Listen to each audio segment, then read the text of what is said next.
A word to the wise. We are an explicit podcast tackling content with adult themes as well as entering spoiler territory if you aren't caught up with us. This week we are reading through Chapter 4 of Brandon Sanderson's Bands of Mourning, the third installment in Era 2. You know the drill. Let's get going with this.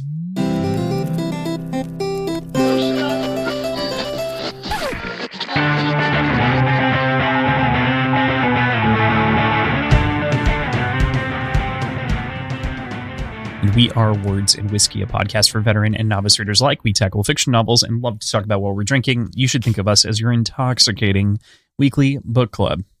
I have said Branderson so often that trying to say Brandon Sanderson just results in me saying Branderson, apparently.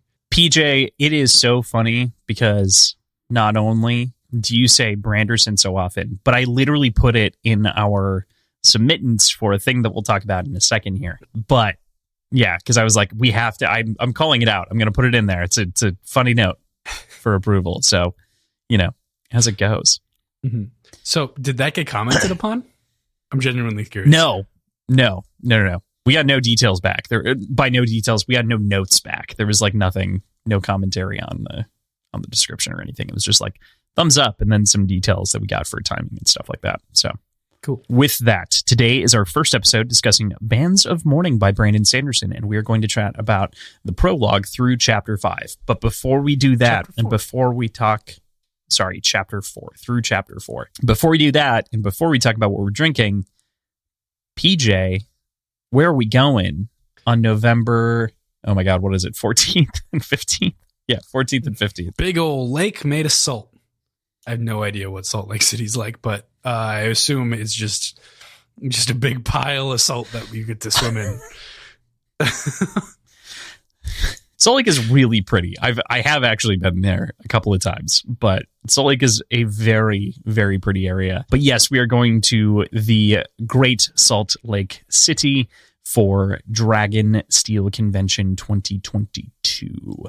Not only are we going, but we have been graced with a spot to present and to talk at Dragon Steel 2022. So we are going to actually be recording a live show, a live wrap-up. That's going to be a ton of fun. So, yeah, I'm super excited. This is going to be a blast. I'm so nervous. You have no idea. I am so very nervous about this. It does change something that has previously been relegated to like friend conversation that we can always go back and edit into public speaking, which is a very different foray of sorts. Yeah. Did that pile onto your nerves? Mm-hmm. Had you thought about that? Yeah. Was that on your mind? Okay. Yeah, exactly. So not only like we're pretty open about it. We do some editing for the show. I don't think we'll be drinking at the event. So nope. Like there's no big deal there. But when we have to like sit and think about something, once in a while we'll sit and like just be silent for several seconds. It's a minute of just like paging through a book, looking through stuff, and we completely cut that out. So I'm hoping it's natural enough that like people enjoy it. We've done a few live events here, which makes me feel better about this. I have never been comfortable anytime I've spoken into a microphone where I can hear like in a loud room myself echoing. And that's going to add some differences to this. It's going to be a wild time, but I'm so very excited for it. Yeah. Meanwhile, I literally spoke at our graduation It's and true. I'm very comfortable on microphones and on stages, or not. I wouldn't say very comfortable. I've done it before. I would argue. I do agree with you. It's not something I hadn't thought about the microphone thing, because that is definitely one of the most nerve-wracking things is hearing yourself talk back whenever you talk. It's another thing to experience and to get over. So yeah, like I've got the monitor on in my microphone, but like that's not the same. But with that said, we'll be at Dragonsteel this year. It's going to be very exciting. We are speaking in Yolen on Tuesday at 11. So if you're attending the event, feel free to come. They do have a limited number of seats. It's somewhere between the range This is a crazy range, and I know, but it's somewhere between a range of 50 to 250 people. So of spots. So make sure that you add the event and come. The room has more capacity than that. We don't need to have any limit on it. They just didn't make it clear when we were submitting what the limit thing meant, or like ticket events or whatever. So not worried about it, but something to consider. Other than that, I'm just stoked. So let's talk about this here book, huh? But before we do that, let's talk about what we're drinking, huh? Okay, we could do that. Boogie, I can start. Go ahead. Yeah. Today for dinner, I made pineapple fried rice, and it was it's very, more very food good. than I had on Saturday.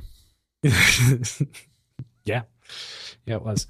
But with that, I made a pineapple daiquiri, which was very, very good. And because I made a pineapple daiquiri, Wait, with the rice? With the pineapple, you made fried the rice? pineapple daiquiri with the rice? Yeah. Like you put the rice in the daiquiri? No. But I drank the daiquiri while I ate the rice.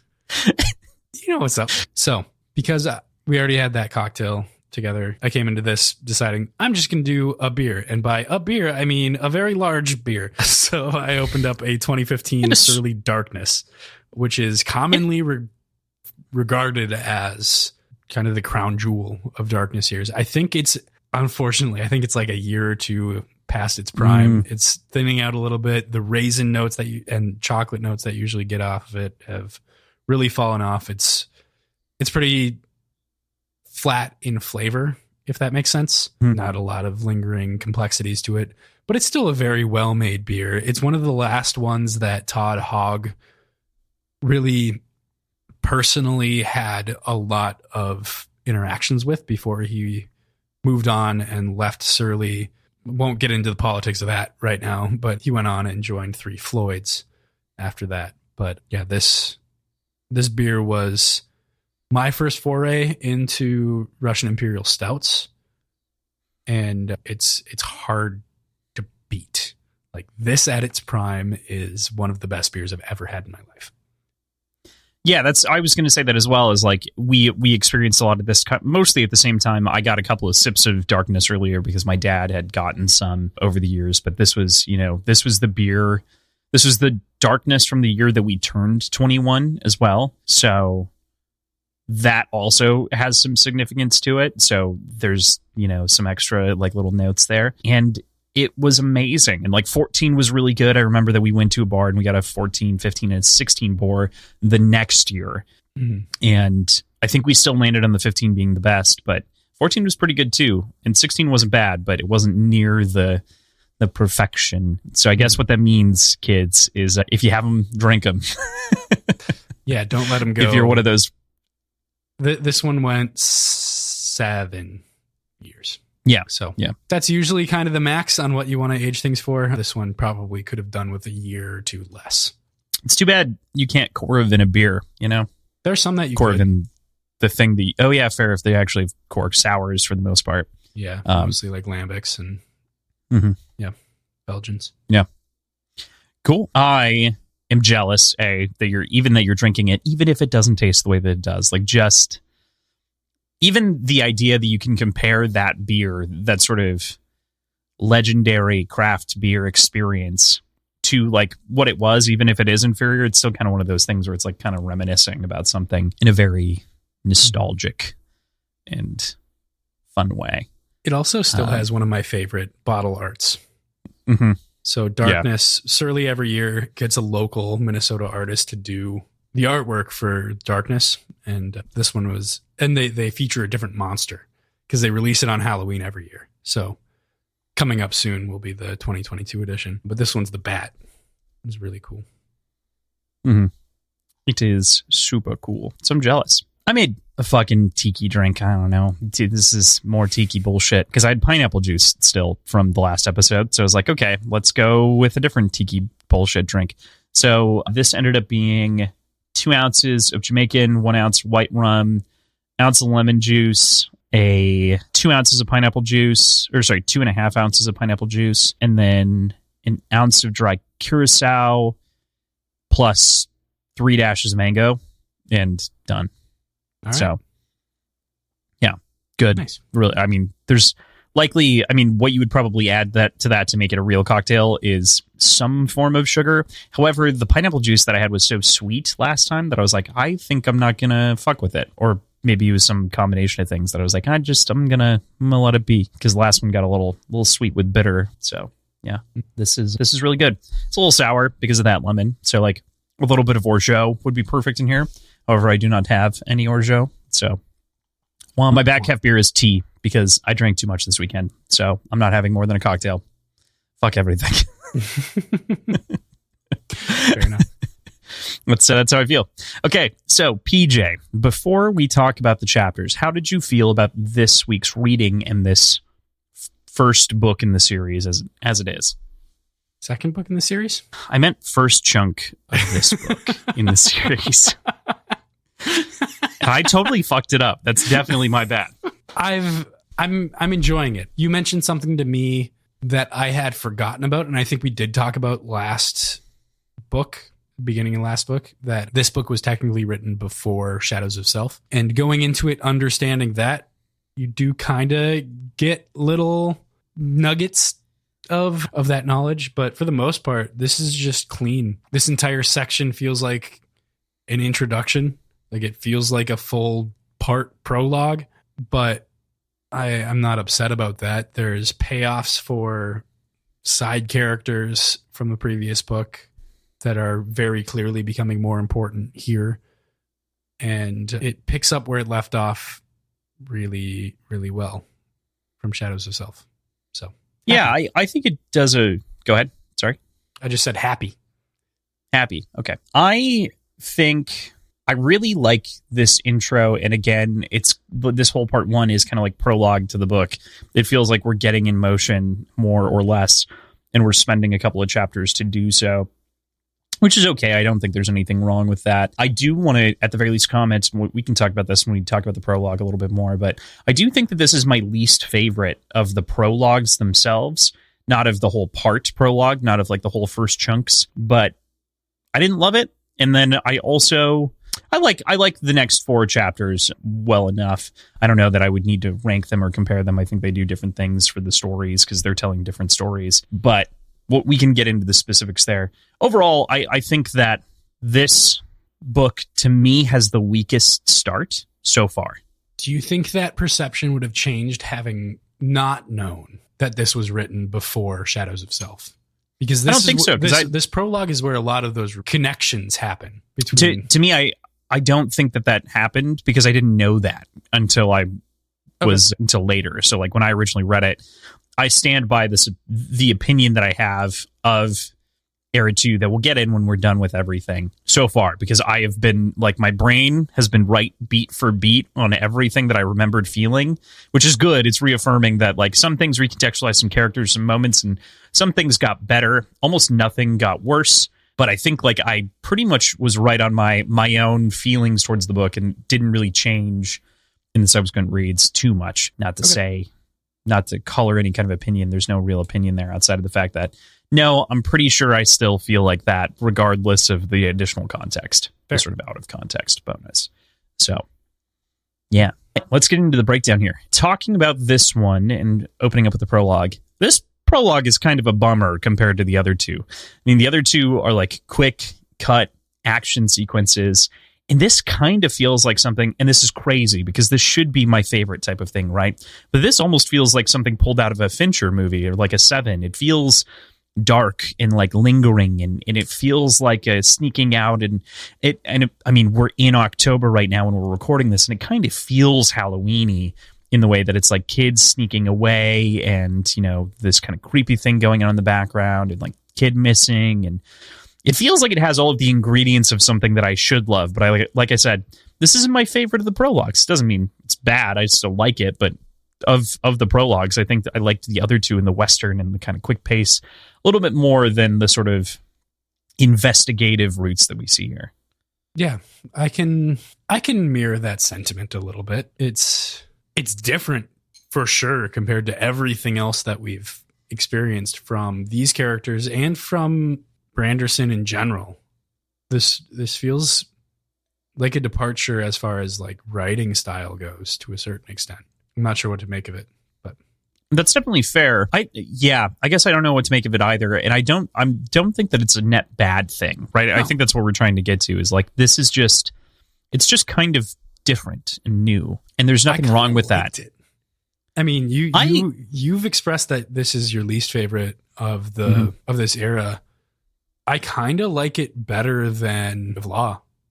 Man, the darkness, the moment of Leslie's death when she gets shot, and like the whole Bloody Tan standoff thing. And then the second book, you've got the bar prologue. You're thinking Shadows? I'm thinking Shadows of Self? What's the one that started off? Yeah, I think it's Shadows of Self, where it's the flashback. Yeah. I like this better than Shadows. Yeah. Alloy actually isn't a flashback. It starts there, so that's a fair point. Yeah. Shadows does have a flashback. But yeah, I mean, and that's fair. I think that there's a lot of stuff to like here. I just think that it has just a little bit of everything and not enough of anything, if that makes sense. Like, there's a lot of different notes here that I definitely will talk about here, but I wish continually that there was more meat on the bone. And getting into kind of this idea that I had before, this reminds me, this prologue entirely, especially in the way that it progresses this whole time, reminds me of the Indiana Jones movie, The Last Crusade, I'm pretty sure is the one that we found out it was, but reminds me of The Last Crusade in the way that opens with young Indiana Jones and then ends up cutting to current day Indiana Jones. And this feels very similar. There's nothing wrong with that. It's just, it's a different episode of that same TV show to me, and I liked the other one a little bit more. You like this one more, you know? Yeah. That's fair. It's got that same tone. It's a little bit less fun than the other one was, if that makes sense, just because of how dark the subject matter and material is. But there's some good stuff here. So we move to the kids, of whom are a big focal point here, with Telson sneaking out, as well as the other kids, Forch Idashwi, of whom we later know to be Idedwi, because she is the woman of whom had her powers stolen in the last book in the apartment. We later learned to know as Torch. Forch is later Torch. Fair point. And Wax joins as well, but he's referred to by his terrorist name throughout, which I think we've heard once or twice before in the previous book as a Cynthew, but it's said enough times here that you can actually remember what it is. So. From Grandma V, right? Yeah, Waffendal. So it's kind of as German. Which I'm actually going to say it's kind of German the way that Michael Kramer said it. So I'm sticking with it. I'm sticking with how Michael Kramer said that one. But we get the scene of kind of like some bullying going on. We know that Wax is an outside kid because he has these kind of split worlds and split life. He's got these two shadows of self kind of chasing him around as he kind of feels like he's in both worlds at all times. What'd you think of the kids? Here's where I'm going to agree with you about needing more meat on the bones, because we don't get enough interaction with any of them to truly get a grip on who any of them are. But we get enough to know that they're a little bit rebellious for whatever reason. There's a specific reason, but we don't really get to know that yet. And it just, man, the description of like a Halloween movie, I feel like is the best way to put it. And being faced with that question, I don't know what I feel like about the kids. I mean, but that is entirely like, that was the vibe I got when I was rereading it this morning, for another pass before we do this episode. And I was like, oh yeah, Halloween movie. That was my first gut instinct, was sneaking out. And especially as the way the rest of this proceeds and you kind of see that mystery unfold, it just reminds me of like a slasher movie in a big way. I do want to talk about Idashwi for just a second here. There's just like the tiniest bit of like, she clearly thinks Wax is cute and Wax thinks she's cute. It's like just well done enough that I like it, but it doesn't add enough to recontextualize her. And I don't know if I would have liked it if there was more, and I don't know if I would have liked it if it didn't exist. So like, I don't know if it matters, but I do like the way it was written, I think, is kind of the core point. I don't know if I care for the beat, but I think it was one of the... It's so small, but it was just this little bit of like fingers touching and brushing, and it was just enough to tantalize the senses a little bit for a teenager. My one immediate sort of criticism of this part is that, going back to Shadows of Self, which we do know now to have been written second. Mostly. He did write about the first third and then rewrote it and whatever else, but yeah. Well, either way, the Dashway part, I didn't feel any sort of indication that Wax knew who this person was. Like, had heard the name, had recognized that it was someone, but I didn't remember any sort of fondness or memory of this person being brought up in the previous book. They're like teens here, and he's like 40 there. So like he's lived a whole life between A and B, and he also didn't live here that long. Yeah, that's fair. He was like here for 2 years or something like that. Like he wasn't here for a very long time. So I guess that can be a commentary on the fleeting feelings of teenage love. Yeah, and that's why like I think I'm with you on it, where it's like, I don't know if you get rid of it. I don't know if you try to make it more than anything. I think it's in a nice spot, but I do like the way it's written regardless. Like I think it's actually kind of sweet. Whether or not it's important, I don't know. I still think you could have done some sort of like hearing the name was a sudden, long forgotten fondness that ultimately came to nothing. Like, I don't know, something like that. It felt weird that there was no memory of this person kind of brought up. And maybe there was, and I just didn't key into it, but yeah. And that's where I think like regardless, it's not there's just the smallest touch of him remembering. It's very small. So it's something you can imagine him brushing over, but it's there, right? So she brings up the name, and I had to look this up because I was like, I think there's something there, but I'm not sure if it's that much, right? So the first thing is he's saying the name, and it's pronounced in the terrace manner, I-we. The syllables felt thick in his mouth, another reminder of his days in the village. The terrace language was dead once, blah, blah, blah. And he goes, I swear I know that name. And then Grandma V says, you did know her long ago. You were with her that night, actually, before. And then it cuts off and says, ah, yes, slender golden hair, shy, didn't speak much. I didn't know she was a ferrochemist. So, like, there's like enough there, but it's not something, it's great for a reread. Does not really matter, no matter which way you slice it. But it is. I didn't even realize there was a cutoff in that conversation. Yeah, right? Which is like he interrupts with a mental image and cuts out this whole other part, which is this part of the story that we're getting to read and listen to now. Which I That's think a good payoff. with it, I don't know that it is, and here's why: because it feels like a reverse payoff. You know what I mean? Because we don't get the context, and so we don't really know what we're seeing here because it's not made a big enough deal for it to.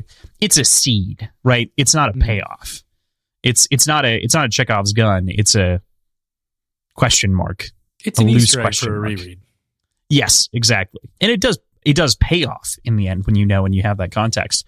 But I think it would be giving too much credit, especially in the case of knowing how these were written, to say that this was not something that was like directly linked because I don't feel this strongly about this bit. But that's fine. Yeah. I do think overall it's a good moment. It's a sweet moment before. It's kind of fun. Yeah. Yeah. But more importantly, there's Grandma Waffendal, right? And the cop and constable that's at the door. Waffendal. Waffenberger. Hembertsfer. Go and do a little bit of Pink Panther, Jacques Clouseau. Trying to save Waffendal here. But she's got the constable at the door. And I think that there's some interesting details that kind of get pushed in here.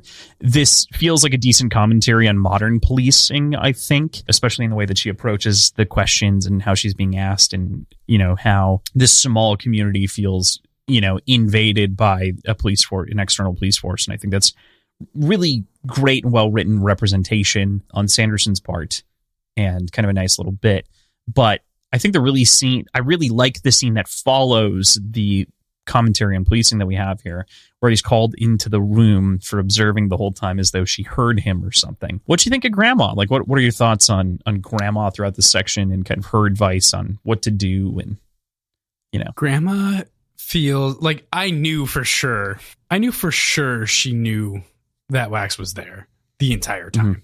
But I think that's mostly because she feels very true to the person that we had met the previous book. She feels very consistent in that way, and a little bit stubborn, a little bit. I think because we're inhabiting Max's point of view here, I took on that sort of short-sightedness perception as she's talking to the police. But overall, I think she is exactly who the terrace people need in order to maintain the level of tradition that they want to maintain as a people. They need to have somebody gruff pushing back against the modern police force in order to continue living the lives that they're living. And it feels once in a while like an ugly necessity, but I think it is. I think she needs to be who she is here to make sense. I think you're right. I think it is very consistent, and it does paint what I would say she is a very intuitive and perceptive woman as well, and does a really good job of adding to that picture from the last novel, right? Like it feels consistent. It feels like she's got this sort of magnanimous isn't the right word, but she's got this like elderly stateswoman persona about her. And I really, really enjoy that as a matter of consistency and, oversight inside of this. So, all right. So we cut from Grandma to Wax going off and doing a little meditation, religious chant with telling, and Wax kind of dwelling on the past in this moment. And there's a lot to kind of mention, and maybe we don't need to talk about this so much, but what did you think about the sort of, we know how Wax feels about religion to this day. We know that Wax doesn't follow the Terrace religion I think he does. He's a Pathian, and I think Terrace people are Pathians. But what'd you make of the sort of ritual aspect of this, as well as telling Dwar?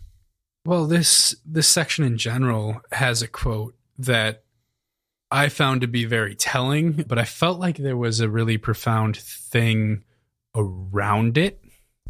Sure. I'm trying to remember exactly what it was, but the let the rules become your guide, in them find peace. That quote is obviously core to who Wax is in all of our time in knowing him. Like, yeah, super, definitely, absolutely, he resonates with that. But I feel like there was something immediately surrounding There's also, that quote, like, I can't exactly remember what it was. Metal is your life, metal is your soul. You'll preserve us, you will, and so will we be yours. There are a lot of different kind of quotes that happen inside of that section that are like small little bits that are clearly meant to talk about the faith. Mm-hmm. But specifically with that quote, I do not remember the section around it. It does, like, my perception of that section did make me feel like it was Harmony talking directly to Wax in these moments, because it didn't feel super relevant to anybody except for a Twinborn. This is something that Grandma Voffendal says. So I put this in the wrong spot. Grandma Voffendal says, "Never is a word that youths often use, but rarely understand. Let the rules become your guide. In them you will find peace. If some are resentful because of your zeal, let them be. Eventually, through meditation, they will make peace with such emotions." And that's what leads him to go meditate. Okay, that was it. Yep. Yeah. Which is interesting because it's like he cherry picks, like we did, he cherry picks that part of it out and like maybe the next line about zeal, and then removes the meditation. That's like basically what guides his life. Not that he doesn't internally think about these things, but he lets rules be his zeal in which he takes action. Okay. I misremembered it too. I totally thought that was part of the meditation part. It is directly what leads to it, but that's fair enough. So, yeah. Were there quotes about metal though in the meditation?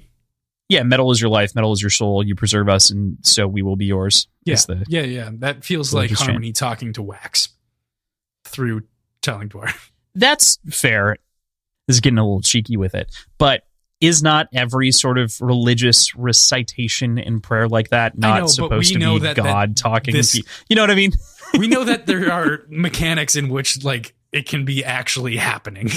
I know. I was just trying to get it. Like, that's literally. I know. Yeah. But those aren't real. This one could be.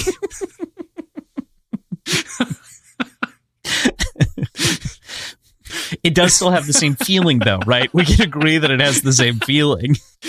Yeah. It is very intentionally treading on a lot of those same notes and evoking them, obviously. Talking about it, though, and comparing the metal is your life bit, I think is like comparing any of those kind of ritualistic prayers, right? Metal is your life, metal is your soul. It's similar to the Lord's Prayer or the Nicene Creed or any number of other religious doctrine. We just, obviously, as we've mentioned before, we both were raised Catholic, and so we know our metal those. Who art in metal, hallowed be thy metal.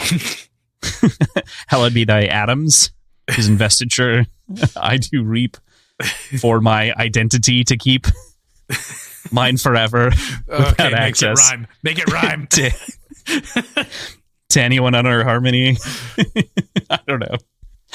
You could probably pretty easily. That's why I was going with investiture and identity, because I was like, that kind of works. Like it's got the similar syllables. And you can rhyme identity with harmony. But anyway, that's very, very silly shit. Okay, moving on from the stuff here.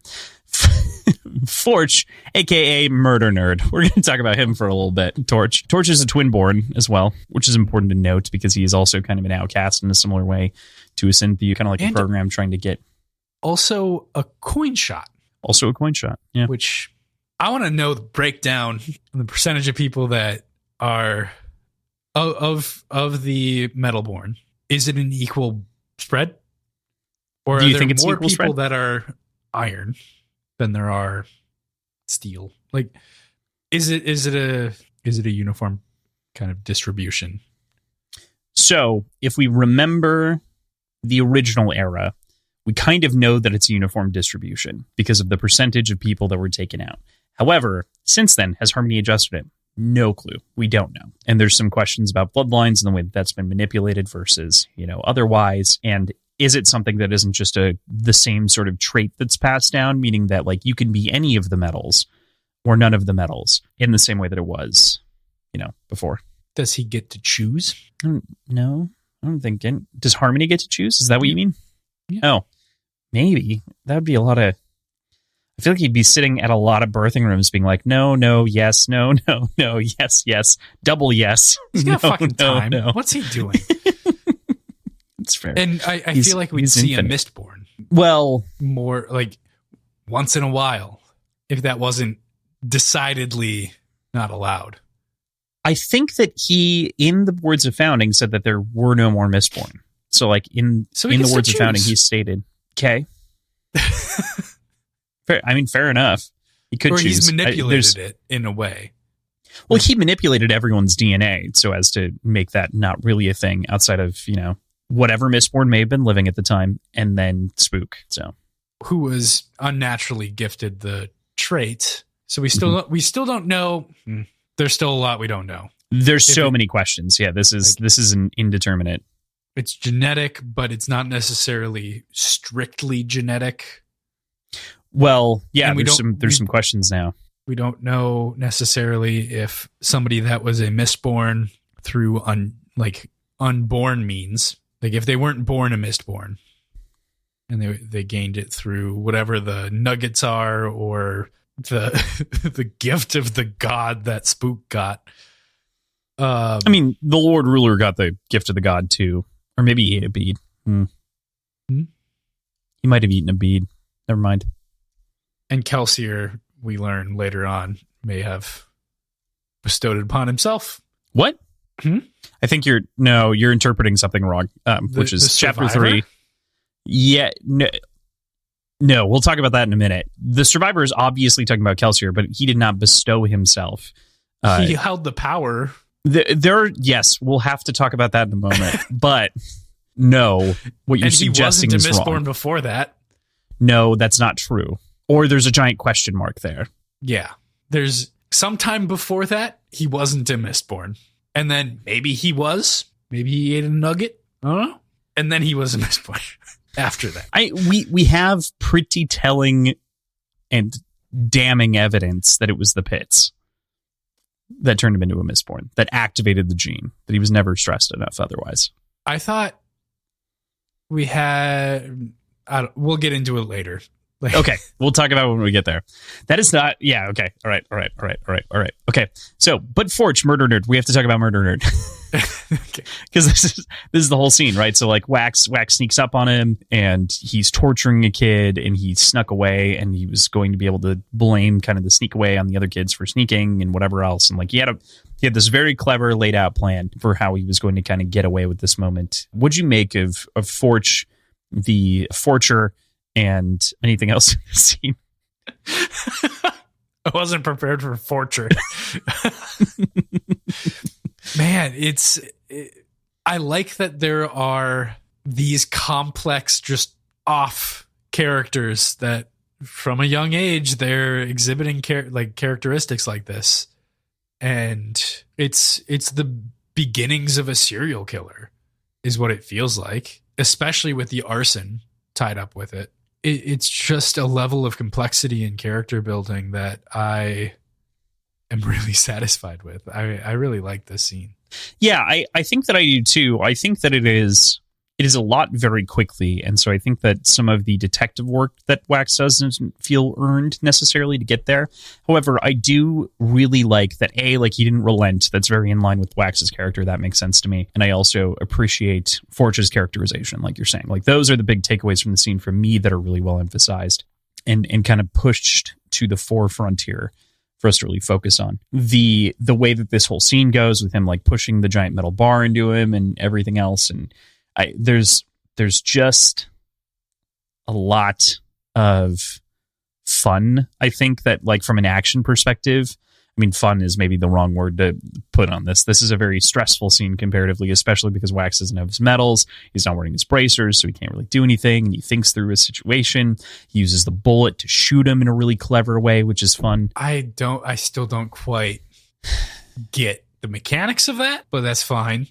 Is black powder, whatever black powder that they use, not metal then? Whatever fuel they use inside of it, because it's the bullet itself, the bullet, the chamber, and the firing pin, essentially.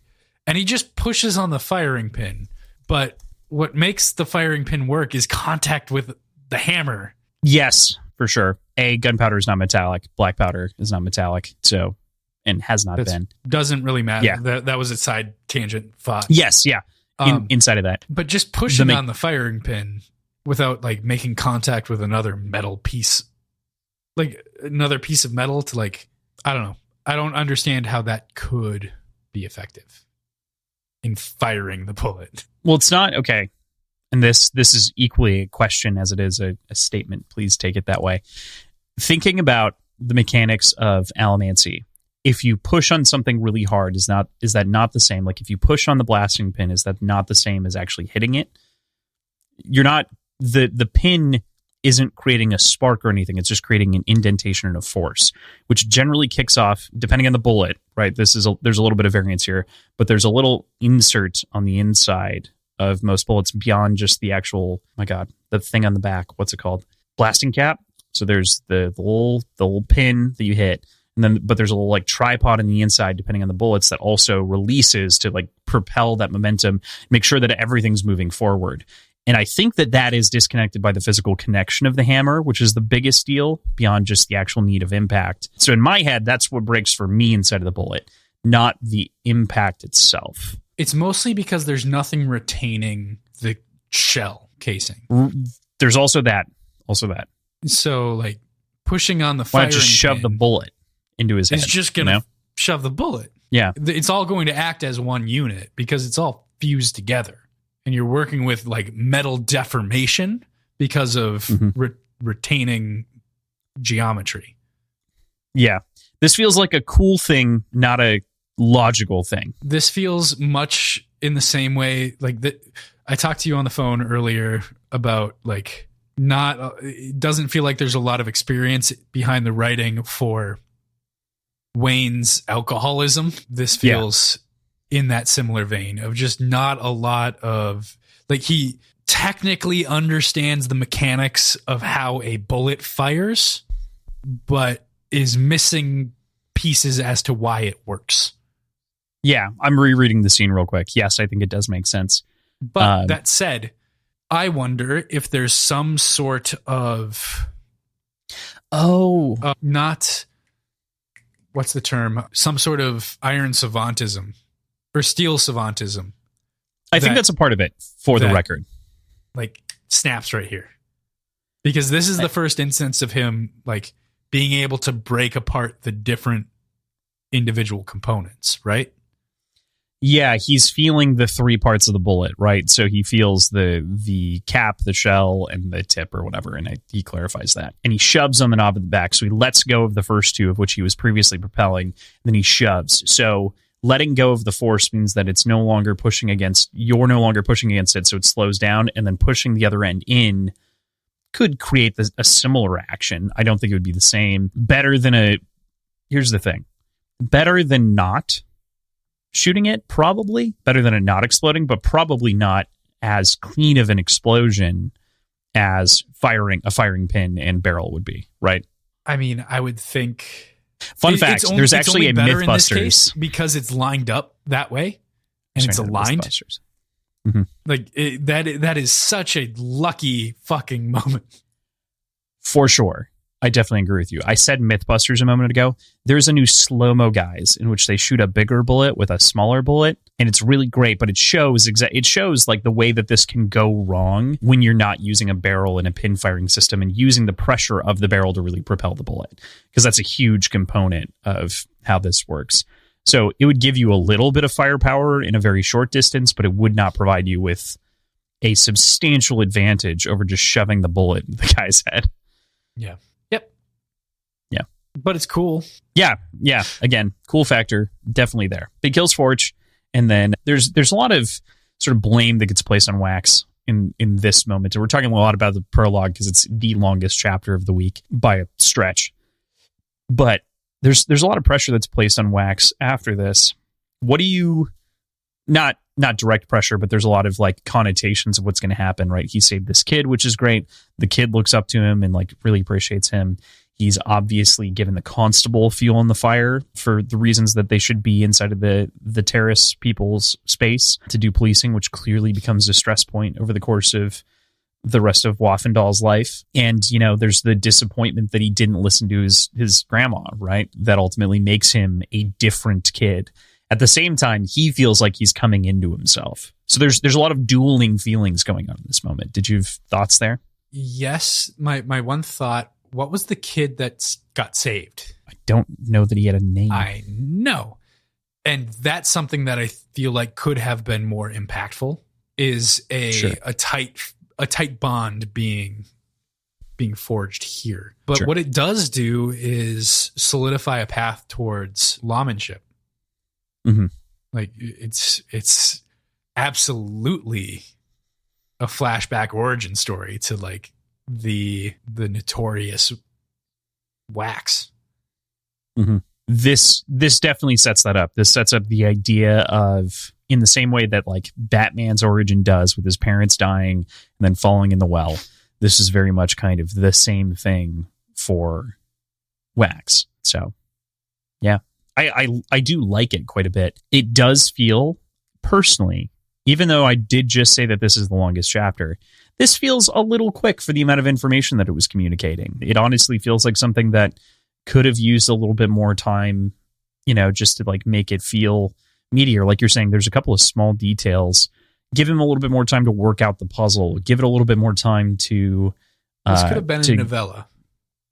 It could have been a novella. Obviously, it's a lot of restraint to not make it a novella and just to put it at the beginning of the book. But is that more satisfying than having a novella between that is, the origin of Wax that makes it feel substantial and kind of extra worldly in its own right? Right. Because this feels good. It just doesn't feel killer. Like this has all the potential to be like an incredible story, but it's cut down to just the most important bits. And so, because it's just those most important bits, it never really sinks its teeth in, I think. Fully, for me. Mm-hmm. Yeah, I agree. But the prologue isn't even fucking over yet. We've got another chunk of prologue. We do. So we cut from there to the Indiana Jones-like sequence that I was saying before, the 28 years later from this moment, and it's a shoot-up at the hideout. It's reminiscent of the other two prologues that we've had, which is funny, but it's in the current day, so it just goes to show, if you compare it to the other prologues, that Wax hasn't changed that much. And it also gives you a nice conclusion to the sort of stranger outsider feeling that Wax was having in the first part of this prologue, where he didn't feel like he belonged in either the noble society or in terrorist society. So this shows that he has found his place. This is where it is. If for some reason you started the book series here, you could feel at home. This is the fourth installment of the 28 Days Later trilogy, and it took a turn, man. This is the first book in A trilogy of standalone novels. This is the second book in a trilogy of standalone novels, and any of them are good entry points, but you should read them in order. Is there a 28 months later, by the way? 28 days, 28 weeks. I think that's it, right? There's those two. Yeah. I didn't know if there was months. But this is years. This is number 4, and it this took is a turn. 28. There is a 28 months later. Is there really? Wait, is there? Is there? Plot under wraps. Oh, supposedly there's going to be one of those. Gotcha. But originally they were aiming to do a sequel for a while, like a long time ago. But apparently the cast has stated interest in reprising those roles. And I mean, Garland was down to write it. So that's cool. Nice. Shit. Actually, they even met to discuss preparation. Alex Garland probably writing it again, which is cool. I love Garland. I'm down. He only wrote the first one for the record, but that's fine. Anyway, cool. All right. Well, we get this nice shootout. It's kind of fun. It sets up what we're going to go into, and he walks out dramatically saying, "I have places to be," after he shoots it up and solves the crime. Reminds me of Matt Mercer, Cassidy. Like, does he reveal here that he's going to a wedding, or is that in chapter 1? I think it's right away in chapter 1. It might be here. Oh yeah. No, he does reveal it right here at the end of the chapter. You're totally right. Unfortunately, no, I have to get to a wedding. Whose? Mine, I'm afraid. And that's the reveal of it being Wax, as though we didn't fucking know that the whole time. They use the name Wax. Or do they? Yeah, they do. Nobody says Wax, but they use Wax, I think, in the first person. No. So what they do, they say the lawman a bunch of times. What happens is right near the end. in this jump. Yeah, in the jump. I thought you meant the beginning prologue. Oh, no, okay. no. In the beginning prologue. However, what they should have done in the beginning prologue is just said it's Cynthia, and they shouldn't have had him. That would have been the way to do it. It would have made this. It would have been just as cheesy of a reveal, to be honest. Like, it wouldn't have really changed it, but it would have felt a little bit more, I mean, you still would have had the interactions with the grandmother. Yeah, you would have still had context. With Waffendahl. Yep. Which I'm never going to forget at this point now. Waffle ball. We had the interaction with Waffle Ball, and oh no. We are off the rails so early in the show, guys. I'm so sorry. Truth be told, the rest of this is I say so early, and we've been going for like an hour. Yep. The rest of this is pretty clean cut and dry until chapter 3. So the next 2 chapters are pretty straightforward. Like we were saying, we go into part 1 here, and with that we go into chapter 1. Wax leaves the hideout that he just shut up and is kind of taking off into the sky. He's on his way to his second marriage, which I actually don't remember if they had said in either of the previous 2 books that he was married previously. I don't think that they did. Was there something about a wedding? That's where my brain gets. I think there was. I think there was something about a simple wedding, but I don't think it was ever made a very big deal. And he never called Lessie his wife, which was the other thing. Which always, it's not like it's weird to not do that because it's a person to you, right? But it's yeah. So it was just one of those things where it was like it didn't feel like it was highlighted well enough in the previous books to like hit me that hard here, but. I feel like I'm convincing myself that it was mentioned, and I'm not convinced, but I think that's where I was. And then you said it, and then I was like, oh yeah, totally. Yeah. Okay. Good. I'm in the clear. But I'm not positive. I don't want to take the time to go and look that up, but I'm going to believe. Like, here's what I'm going to do. I have this imagery in my head of like a Red Dead Redemption wedding. Mm-hmm. Basically. Same, which is why I'm like, I think maybe that happened. Okay. I do want to. Here's what I'm going to do, because I don't want to dig through this and go back and look it up. I'm going to give Brandon my faith and say, I bet you mentioned a fucking wedding. I'm just going to believe in you. Steal that faith. He's going to run with it. You're part of a cult now, man. And it's going to happen. Someone on Twitter is going to be like, you don't know that the wedding didn't happen until this book. I'm going to be like, fuck, I don't know, man. I placed faith in Brandon. So here we are. If I fucked it up. if we Message collectively Brandon. fucked it up, just let us remember it. We're part of a cult now, and Mandela like effect sleepwalkers, voice. if you wake someone up out of a cult, you risk killing them. So don't do it. Just don't do it. I didn't think that you meant sleepwalkers like actual people sleepwalking. And I thought you meant Sleepwalkers, the Stephen King movie. And I was like, you've seen fucking Sleepwalkers, one of the most obscure Stephen King picks out of the hat? Of course you have it. Of course you have it. It was real people sleepwalking. It was Mike Birbiglia sleepwalking that you were talking about. I'm talking Style, about people not specific. sleepwalking. No, I And know. The idea that if you wake them up, they'll die, which is hilarious as a prospect. I know.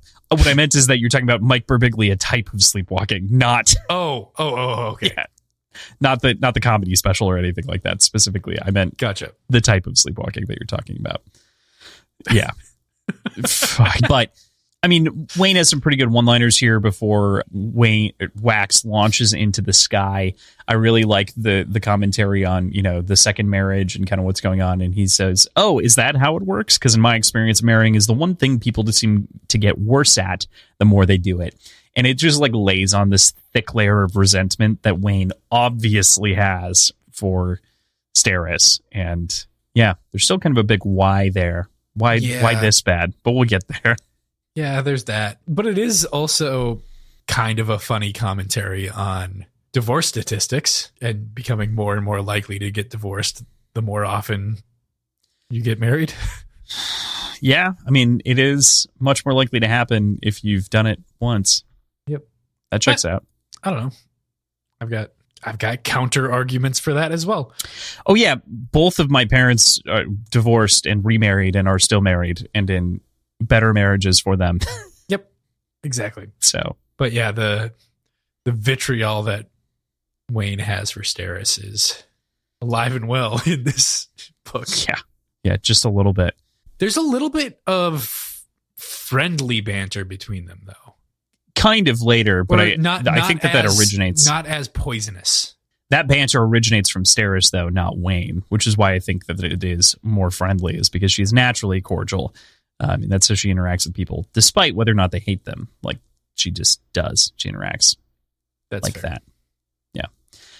So, yeah, there's a lot to talk about with Wayne and the resentment, but we'll get there. So Wax launches into the sky through the sky, to his wedding. We see the water tower there, which had been set up in the previous over top the nice dome church that we had been in before, where we previously had witnessed the man get spiked to the wall in the last story. Hasn't been that long since the last book. We also get the time frame of it's been about 6 months has passed between the stories. So like a little bit of time, enough for some pieces to have moved and shaped and changed, but not so much that we're kind of lost and we're not in a completely different world at this point. We moved to Steris. Go ahead. Sorry. Oh, I was going to say, before we get too far removed from it, there is a character that will come back that Wax disregards, and like that's when he pushes off and like jumps away. Right? This is I think it's right away he meets the Khandra who wants to talk to him, and he's like, "Nope, fuck off."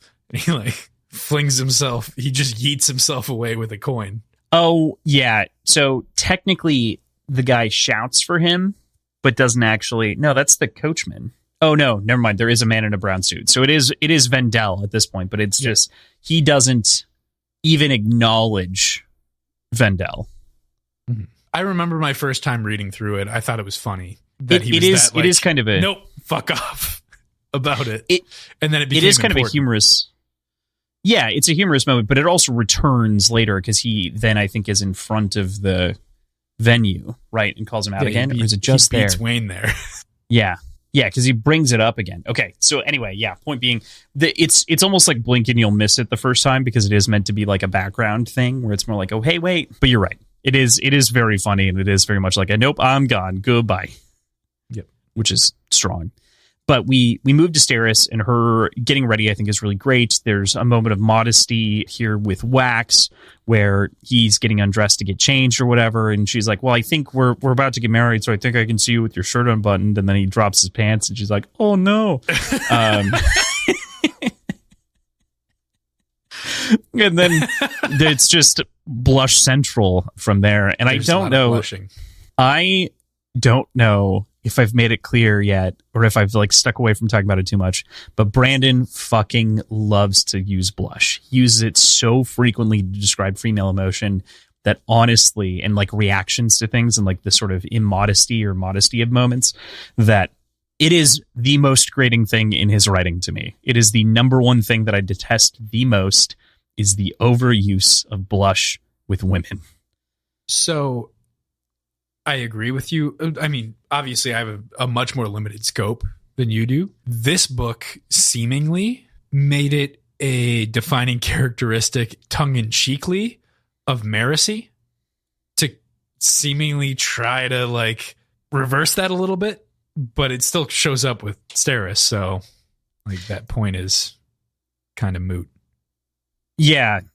I forget when this book came out. I want to say it's 2016. This is something that's been present in all of the books. It was something that was present with Vin. It was something that I tried to shy away from mentioning because it was not a... It was pretty obvious, though. Like, I think I mentioned it a couple times. I think you did. I think we may have even had a brief conversation about it, but I have to make it very clear that this was one of my breaking points. Even when it's cutely mentioned with Marasi, I'm like, no, dude, learn another word. Like, figure out something else for a woman, like a character to do. And this is totally on Brandon in his depiction. And I've talked a lot about some of our patrons about this as I was reading this too. But this is one of the things that like upsets me the most about Brandon's writing, is the amount of modest blushing. And there's nothing wrong with modesty, but there are a number of ways to react.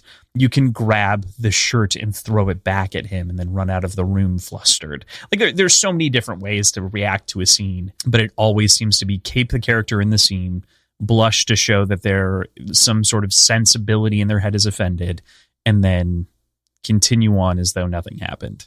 Yep. Yeah. I don't like it. Gerbil. Okay.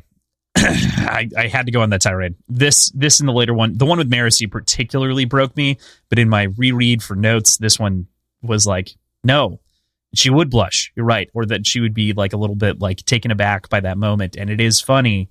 I do like that he goes like there's nice discrepancy in expectations there. That's really enjoyable. But jumping on the easy grenade of a blush is just motherfucker. Okay. Yeah. It's okay. What are you thoughts on Steris and the immodesty thing though in general, without just the blushing context? I mean, like ignoring joke, the blushing content, conversation I that they have. This is what kicks off me really loving that Wax seems to be intentionally bringing up unpredictable things to the wedding, just to be kicked in the dick later. That's a fair point. But he seems to be doing it on purpose, I think, to try to throw her off and get her like out of her head of preparedness. I think that's a great example of discrepancy here between the two of them, is that this is something that she thought that she prepared for, but she didn't. And so it does set her expectation for the entirety of what's to come. But even then, I think it's nice because it does set that and begins to move her out of her head. But then on top of that, I love that she is over prepared for all of these things, right? Like she is aware that things explode around Wax, and she has prepared so many things because so many different things could go wrong that aren't this. So I don't know. I think I like the over preparedness, but I also really like the point that you're bringing up with him trying to get her out of that a little bit and kind of play that. But he also gets into his own head a little bit later, which we can definitely talk about. But yeah. But I like that dynamic between the two of them, of him understanding that she's expecting the unexpected and still trying to amp up the right. unexpected. Yeah, he's reactionarily. Yeah, dropping as many unprepared bombs on her as he can, like he drops trout. Yep. That was fine. So, as I said, I love the over-preparedness, but I also really enjoy the way that she deconstructs his phrases here and like really kind of starts to attack the things that he's saying and trying to get at the heart of things, right? The way that they kind of begin to interact and have these sort of deeper moments after some of the unprepared things, right? And so he's put on the back foot because she's taken the power in the scene. And I really love that. And he even admits that while he doesn't love her right now because he doesn't think that he can love again, he is fond of her, and he does think that this marriage can work, be it a marriage of political and economic convenience, but he thinks that he can have some kind of a relationship. While it may not be love, it's still better than what I think he had originally thought when we were interrogating the contract back in book one, or sorry, the prequel. There's clearly fondness here. I think just leaning back on what I had just talked about, the fact that he is thoughtful in his harassment. Yeah, exactly. I think it can grow to love. I don't think that's unreasonable. And I think there's a good delineation there and a good complexity of feeling that's described, but there's no reason to believe that it can't grow into something more than what it currently is. Yeah, it definitely feels like it's possible, right? Like there's a distinct... It's more that Wax is such a cynic that he can't see the possibility, but we can very clearly see that there is, that, you know, if he can break that cynicism, if he can break out of that cycle, if he can really put Leslie in the past, of which is actually a fresh wound now. It went from someone that he was getting over and starting to get on the other side of, to now literally being re-brought up and re-killing her. I think going beyond that, if he was truly as cynical about it as he puts himself on to be, he wouldn't be making this much of an effort. Also true. Yeah. That's very true. I think he's less cynical than he's presenting himself. So. Yeah. I definitely wasn't arguing that. I just think that he himself is embracing a cynical mindset, but he's not putting out the cynical energy necessarily. Yeah. I might argue that the terminology could be flipped and you could still be right, that he's putting out cynical energy, but he's not embracing a cynical mindset, but net result's the same. I guess. He's got the cynical thoughts, but he's doing not cynical things. But he's also thinking, like, there's clearly a battle going on. Yeah, he's trying to convince himself that he's more cynical than he really is.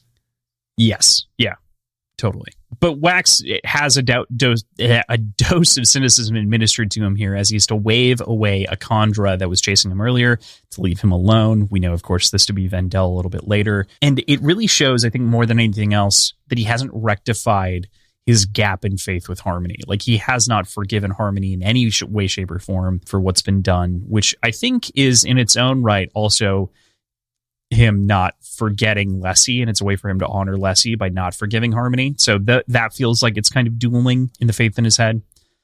Correct me if I'm wrong, but this was one of the Khandra that was dead in the cells that Tensoon was in, or is this the Vendela effect? I think it's the Vendela effect, for the record. No, Vendel was not in the book until... No, I'm fucking with you. You motherfucker. He was mentioned in Shadows himself. I needed Vendela effect. It's definitely the Vendela effect, you motherfucker. Sorry.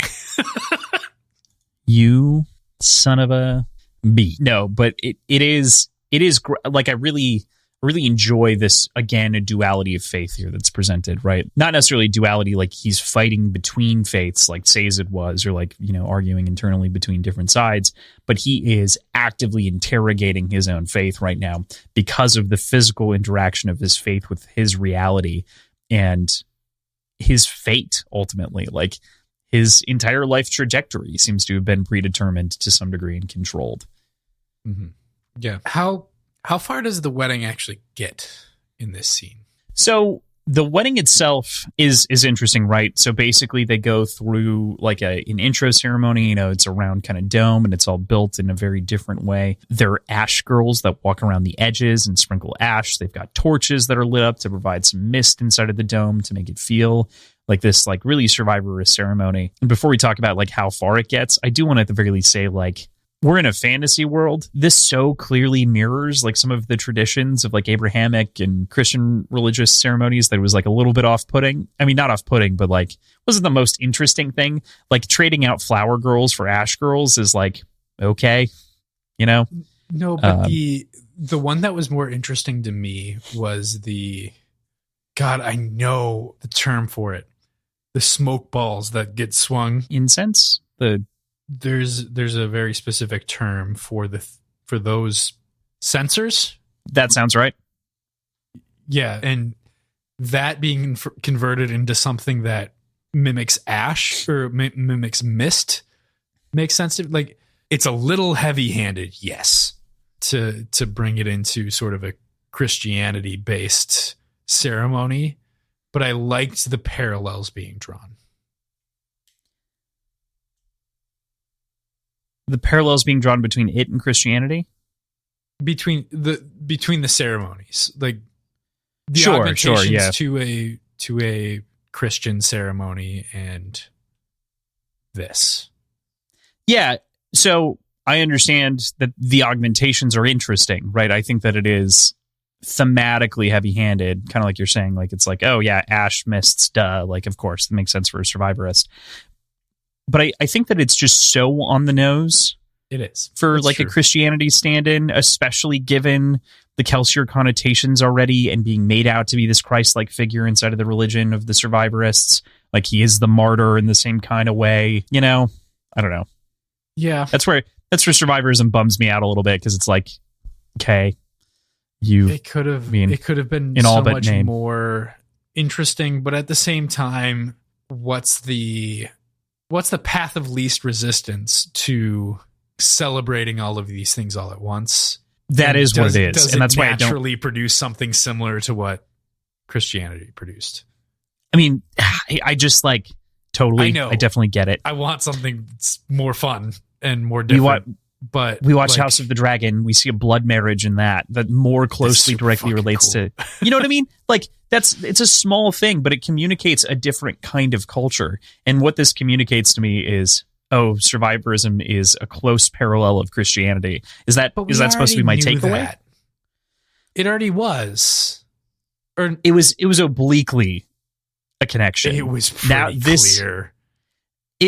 It was definitely evocative, but Sanderson clearly has stated a couple of times that he didn't mean it for it to be. But this is beyond opaque. This is beyond the pale. This was for me. So this was a faith born out of the people and congregation more than it was out of like the actual teachings of anybody. So that faith being those interactions being centered around a congregation like this is, like a Catholic church, to me it makes sense. I still don't buy that it was unintentionally parroting Catholicism, and maybe it was like subconsciously, but I don't buy the argument that it was entirely coincidental. I don't think it's coincidental. I think what he was trying to make clear is that the reason that religions are made after people are very similar. Like there's no way to distance yourself from some of these things. And I also just don't think that that's strictly true. I think it's the path of least resistance to write some of these same type of stories. And especially when it's something you grow up with, right? Like it's something that's in the back of your head. And so the easiest thing to do is pull on the things that you know the most about and have the most experience with. And so this is one of those things that just to me felt like it grounded in otherworldly experience to a point in which it's not like it snapped my immersion, but it was like, all right, well, fine. Even Vin and Ellen's wedding is more unique in its presentation and less like obliquely representative of any religion. You know what I mean? Like there's more there. I like theirs. Yeah. I think I highlighted it as one of my favorite moments. Yeah. So I think that's why I'm bummed, is because comparatively we have a strong marriage already in this. We know we've gotten other definitions of ways that people get married. And the one that we get presented with is one of the two that we get presented with is, you know, just very I also don't straight. think that Brandon Sanderson himself celebrates the way that the Pathians present themselves. I think it's more of a critique on Catholicism and Christianity and the way that they worship to a certain point. The way what that about it makes it a critique? I'm curious. This is Survivor, right? Not Path. Or that's what I meant. Survivor. this interaction itself, not so much. Like that doesn't really come into play. But some of the previous books and the way that things get augmented and the teachings get warped, and yeah, I think that most of the rest of it is kind of critiquey. I totally agree with that. Extending that and using that as a parody of Christianity and extending that forward, even though this isn't a critique in it of itself, the fact that it represents something and is recognizable extends that previously made. It doesn't pick at anything though, which I think is the thing for me. Doesn't, right? No, you're right, but it could have been more it unique. Contributes to the whole. It's like it's to your point. It's like it's contributing to the myth that we're talking about of the critique of Christianity through the survivor faith, but it is not in and of itself critiquing anything or making any statement, and so it feels borrowed. There is the darkness behind the backdrop that Wax alludes to of the previous crucified priest. Yeah, there is that they're literally having it done in the same. I mean, is that is there any kind of critique? I think that's just on his mind. You know what I mean? My thing is, like, if nothing else, my takeaway from this, Ash Scrolls are boring. That's so boring. Fair. And it's doesn't so make boring. A lot of sense to me. No, I understand that the survivors would worship the ash and like have a lot of respect for the ash and the mists. That makes sense for me for the world before. You know, that's a lot of religions worship the world before. Imagine Mist Girls. Somehow worse. I don't know. Ash Girls were better. I don't think Mist Girls. No, mist trailing. No, I don't like it. I don't. No, literally, just anything else. I think that's my core takeaway here is like we already got this church though. We already got the description of this church previously. We know what these churches look like. It has to take place here. I don't know. The one thing I would give the whole scene is that they walk down the aisle together on the way up, but like, yeah, you're still walking down the aisle around the dome, like around the circle on a carpet. It's still the same kind of shit. Yeah. It's still the same kind of shit. I think that's my issue. Is it's just like I'm not disagreeing with you. I'm just trying to find a way to like. Yeah, that's fair. That's fair. I'm being a little critiquey today, so I will back it off a little bit. But this was one of the few things that like irked me about this first section, like I had talked about before, where it was like it feels fine, but especially for a world that up until this point has felt so different and so well fleshed out, this is something that just feels so samey that it's like neat, you know? Right. But yeah, I think especially for a series that is specifically more often than not a critique of faith, this is just an overlay or a repeat of faith. Yeah. And it gets wet. Yep. It gets wet. It gets very wet. It gets very wet. And that's how the chapter ends. Is the water tower wet wedding? The water tower collapses and creates that wet wedding that PJ was talking about. And there's a lot to say about that in the next chapter because that's really where it gets tackled and handled for the most part. But yeah, what a moment, what a scene. I love that he's just wearing one metal button. He like everything else is not, but he's just got his emergency metal button. Before. No, I know. I just like that it's repeated. Like it's just the fact that it's like it's a consistent small thing that he always has a piece of metal on him. Fair point. He's got his own shit button. But it makes sense in the context of like ever since he was a kid, he's needed something like this to like push off of, and it's reminiscent of that again. So it's a nice full circle thing to like see it layered since the beginning all the way until now. Yeah. You're so right. It is a no shit button. Is it? I'm pretty sure it's like it's one of the center buttons, right? Because it's like right at his center of gravity. Mm-hmm. So like whatever direction he's looking, it's going that way. Yeah. Yep. It's a nice little touch. It's a nice little trick, you know, if you're a steel pusher. Okay. With that, we get into chapter 2. I enjoy how the flooded church appears here in this scene, and no one was really hurt, but I wonder if that's really how it would go. You know what I mean? Like, We do get a little bit more on it later that it was less water and that, you know, the whole thing didn't necessarily pour out and that it was obviously at non-dangerous levels, but a metal water tower collapsing into a glass roof, like that seems precariously dangerous, Wayne, especially with guests and people, you know, around. I don't see how it's not more dangerous. You know what water towers are for, right? Do you know how much water in those things? Yeah. And I think that he clarifies earlier that like he knew that only so much was going to go and whatever, and like knew that it was low. There's some very small clarifications. I don't think it's enough to justify this decision, because it's not just that like Wayne, and obviously we don't quite know this yet, we'll know in a second, but like couldn't he just do something else to object beyond like literally an act of, I mean, in our society, like felony damages at a felony level, like probably a lawyer can definitely clarify this for me if I say the wrong sort of thing, but like an act of domestic terrorism, like, Lindsay, is that not what we're staring at here? Yeah, please, Lindsay, clarify for me. It's property damage for sure, but it's with domestic intent terrorism. I think that's the way you would frame it. He's not intending to kill anyone. You know, that's the one gap that I'm giving it there. Or but cause harm, undue harm, terror.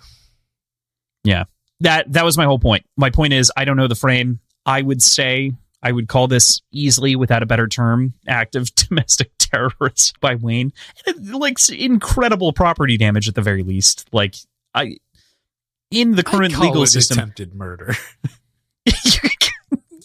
If Wax wanted to press charges, or if any of the lords wanted to press charges and found out, it could be attempted murder. Not only that, but because of the fact that Marasi knows this, you know what I mean? Does she know that this is happening, or does she know he's going to get the whole wedding party wet? She doesn't know in the moment that he's doing it, but when she finds out, she's not turning him in. But she's omitting evidence. She's not giving. She should be turning him in because she knows who committed the crime. We've already put Marasi's like moral compass to task a little bit in the previous book. Like, she's not as lawful as she makes herself out to be. She is starting to and continuing to live by her own moral code beyond what, like, Wax is much more lawful than Marasi is. Yeah. I mean, since Alloy of Law, we've definitely seen that shift when she went from school to in the system to now kind of this detective on the beat street. So you're right. I think that's a great point. Wayne, you couldn't do anything else. Maybe this is a matter of scale, and maybe this is a matter of like us not quite understanding what Branderson is trying to describe to us. Maybe a water tower here is much, much smaller, like that of the water towers on top of the roofs of like New York City buildings that service that building itself. And it's less of a horrifying, egregious thing. Yeah, like, I'm not imagining that be it. The case? Like, if so, I more closely imagine it to the water towers in. I don't know if you've seen this movie. Have you seen Wild Wild West, PJ? I don't think so. With Will Smith? Okay. The buzzsaws that fly through the corn and chase them down when they've got the locks on their necks, the big ol'... Oh, yeah. Okay. So in the very first scene, he's like in the hot tub water tower in the center of town, and his partner comes in and hijinks ensues, and they knock down the legs of the water tower, and then it spills out all over the street and gets real wet and crazy. That's how I imagine this water tower. An oversized thing that definitely could cause damage if it fell in the wrong direction, but not so big, not like any of our modern water towers. Yeah. Yeah. I'm curious as to what Brandon Sanderson actually meant. I'd like to see his like artist rendition of what's going down. Yeah, because and he does say that it's like, does he give an example of what it is? No, he doesn't. So it doesn't solve our problem. But the amount of water that's described and the amount of damage feels like it is some way, like maybe it's an Acme Tower worth of water. But okay, so actually we got a little bit of a description here. The open section of the glass still swung on its hinges up above, and the tipped water tower, its legs on the other side, had kept it from crashing down completely until still blocked out much of the sky. So it's like It bent and spilled some water in because 2 of the legs sheared and the top sheared off. Okay. I still think Wayne's in the wrong. Well, of course. It's still not fully loosey-goosey, but I think it does rule out the fact that we were talking about like an apartment, like a top skyscraper level water tower. It's an independent water tower. I know that it was described in the last book because this was all set up in Shadows of Self. And it was even set up like before this chapter. Oh, it was set up way before. Yeah, I mean, we get a reminder of the water tower, but it was something that was described when Wax is flying through the town and taking care of the ruffians that were on the street, shouting down. So, okay. Yeah, anyway, as it is. So, fucking Wayne. Okay, this is also, we get our first use of the term Cosmere here, which is interesting, right? So this is, go ahead. I don't think so. It's definitely not in the first trilogy. It's in Shadows of Self. Are you sure? I think so. Yeah, you're right. Wayne says it. We get our first use of it, out loud in a sentence here, which I think is worth. I think it's still worth commenting on every time the word comes up because there's some context, right? Like we have some context. There's some end context in each of these Ars Arcanums that give us this picture of a larger world. There is the very same Arcanum Unbounded, of which we've read a little bit about the Cosmere, and we know that it exists. We've read Elantris. We know that this is an interconnected universe. So every time that it comes up as a word, it's like a red flag goes off. I don't know if you have that same mailbox flag that pops up in your head or phone alert. A little bit. It reminds me of... So this is one thing that I feel like I got extra sensory understanding of just being that I'm reading this with you, because it feels like I'm playing Spore to a certain extent, understanding that I'm part of a bigger community before evolving, like knowing that like I'm going to evolve and I'm going to be a part of a bigger like conversation going forward. Right. But had I not read this, like had you said, hey, read these books, I'm not going to talk to you about them, not going to talk to you anything external, I wouldn't have known about the Cosmere until the previous book. I think I would have started to make connections through Elantris and through Hoyd, but I wouldn't have understood that it was a literal galaxy of planets interacting with one another. So it's cool to see it start coming into focus more. If that makes sense. Yeah, it does. Does the Spore pull track? It does for me. I don't know how many of our listeners know Spore, but I definitely understand what you're saying, where it's like you create your character on a path because you know that it's going to be a part of a bigger conversation. Like it is going to be a part of your end result. And so, but in the meantime, you're setting a trajectory. You are playing a game. Yeah. With that character, without that future knowledge. It would be like the difference is if you went into Spore without knowing anything about it, which is hard to do because it's like the whole concept of marketing. Yeah, was right, and just the main aesthetic of the whole game. Yeah. So it's very hard, but I do want to bring up the quote here. Of course, we should talk about it. Do you ever wonder if perhaps the Cosmere is out to overwhelm you, Lord Waxillium? No, he mentions harmony, and she says, no, I don't think harmony so much. Just cosmic chance rolling the dice anytime I pass and always hitting ones. There just seems to be a poetry to it all. And I love how she just kind of like rolls with this whole thing and how they agree to move forward with, the wedding still, of course, despite kind of the differences in opinion, here and kind of the way that they're just kind of proceeding in general, at large, ad nauseum. Yeah? Did you expect different?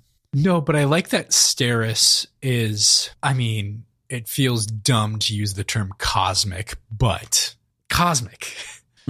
Like she is a grounded realist throughout all of this and doesn't blame any gods, just recognizes that she's a little unlucky.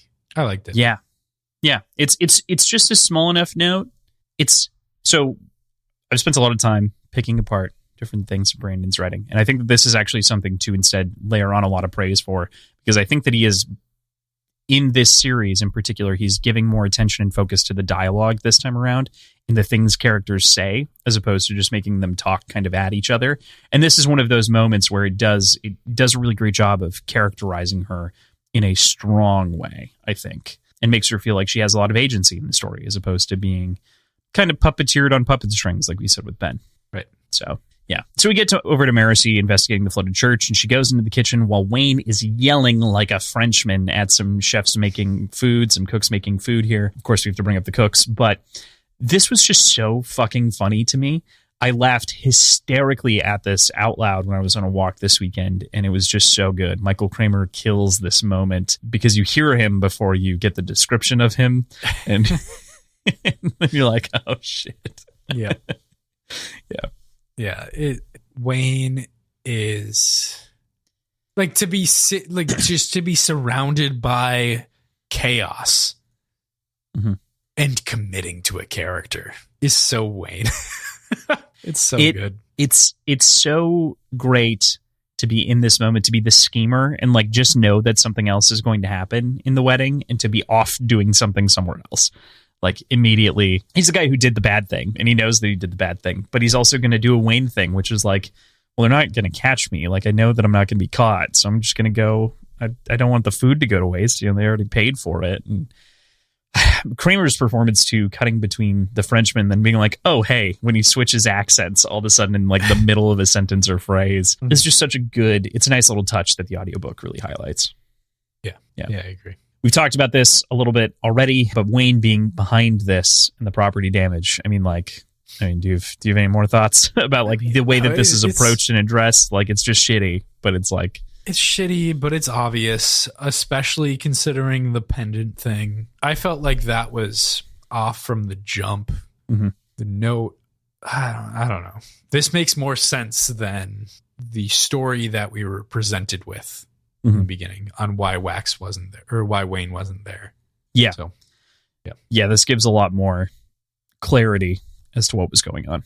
So, Wayne drinking cooking sherry in this moment in the scene when he's trying to get drunk is a level of desperation that I feel like is only matched by mixing the only two things that you have in your house, chocolate milk and tequila, real bad tequila. But it's just like Marcy's calling him out for it. It's like, you shouldn't, that's cook. What are you doing? What do you make of this? You mentioned a little bit earlier that we had talked a little bit about this offline, but Wayne's apparent alcoholism. What do you make of it? So first of all, to bring into focus and understanding the chocolate milk tequila thing.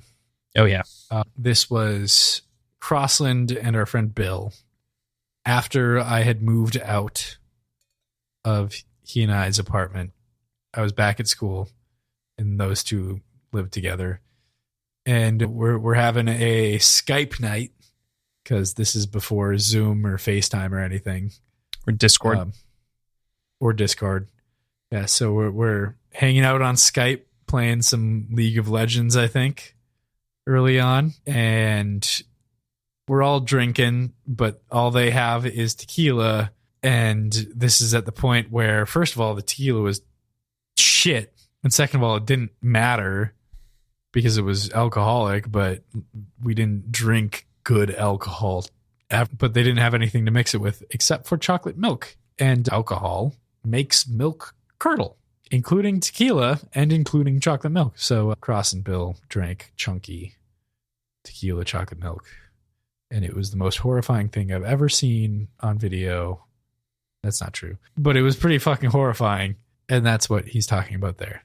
But regarding the alcoholism or the supposed alcoholism, there is something here that Brandon Sanderson is trying to get at. And I can feel him trying to get at it, but he just doesn't have the firsthand or secondhand experience with it to do it effectively, and it comes across almost stereotypical.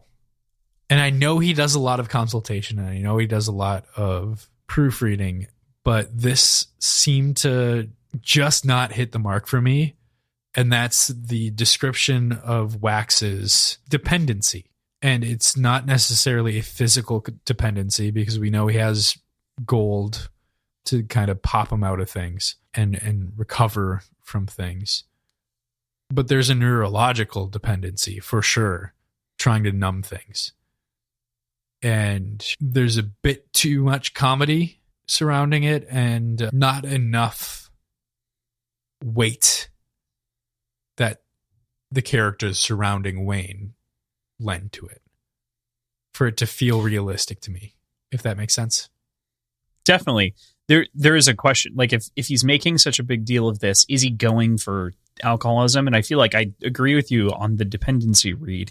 It was so, I would call it naive or like innocuous, and it felt like it was blending with Wayne's character so much that I hadn't even considered that it could be a problem that he was burying right inside of his character through drinking. So the question that I would pose in response is, what do you think he's burying, or what is he drinking away the pain for?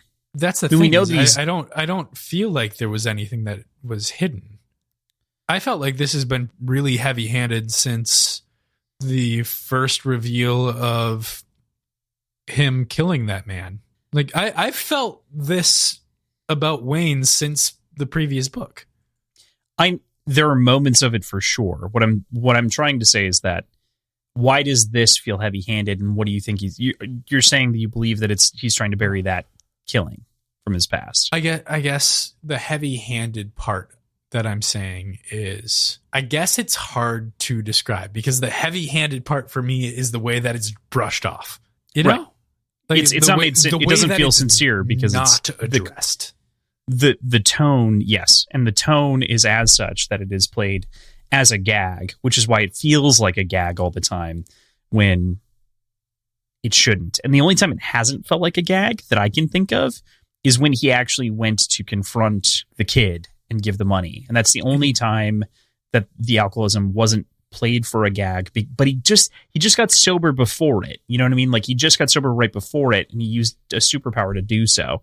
So even that was kind of gag-ish, because it was him working up the nerves to do it, which is, yeah. I'm not prepared to answer this. There's just something that it feels close, but not there. I don't know. I can just tell that it's not written from a place of any sort of understanding of what's going on. There's just a disconnect, and I can't articulate it well enough. And I wish I had a better. There's just a feeling there that's not quite right. Yeah, I totally agree with you. For the record, I'm not looking for anything. I'm not trying to pick at what you're saying. I wish I could describe it. I wish I could articulate it. I just don't know quite how. Well, I mean, I know that there are levels of desperation, and people at different points in their lives have different points of desperation. So I don't want to belittle anyone and what could happen in those cases. And absolutely, addiction is its own beast, right? But I do think that the desperation for cooking sherry, and then it being played as like strictly a joke from Wayne's perspective, is one of those things that rubs me wrong, especially when he has the good stuff in just a little bit. It's like, okay, I can, if you're a drinker, you drink the good stuff first and drink the bad stuff later, usually, because you want to remember the good stuff. Like if you're doing that, you would do it in the other order usually. But sometimes. But then again, Wayne isn't typical in that he can burn it away. I don't know the right way to do this. The right way to describe it. He has a need to numb his feelings. I don't think it's possible for him to come to a physical dependency because of his gold. But it is a neurological one, which you said. Right. but there's a neurological drive. So I don't know. There's a lot of weight to Wayne that I feel like is half-heartedly passed off as a joke here. It's uninvestigated, I think, is maybe the way that I would say it. Like, it's not interrogated. Like, his behavior is not brought into question by anyone else.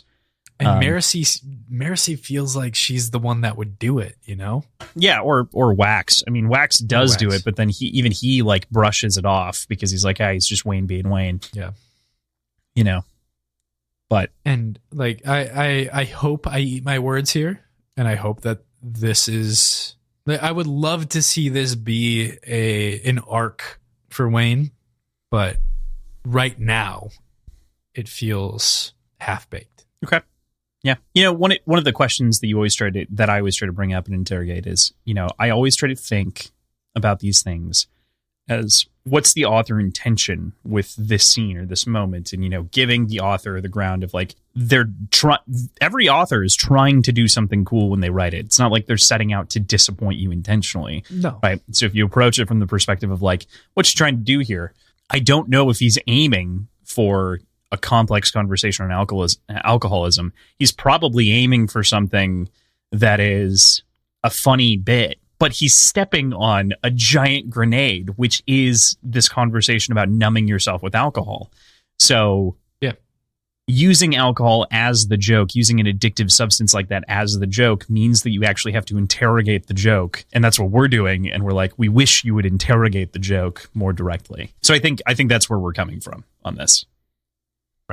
And like I said, I hope I eat my words on that. Mm-hmm.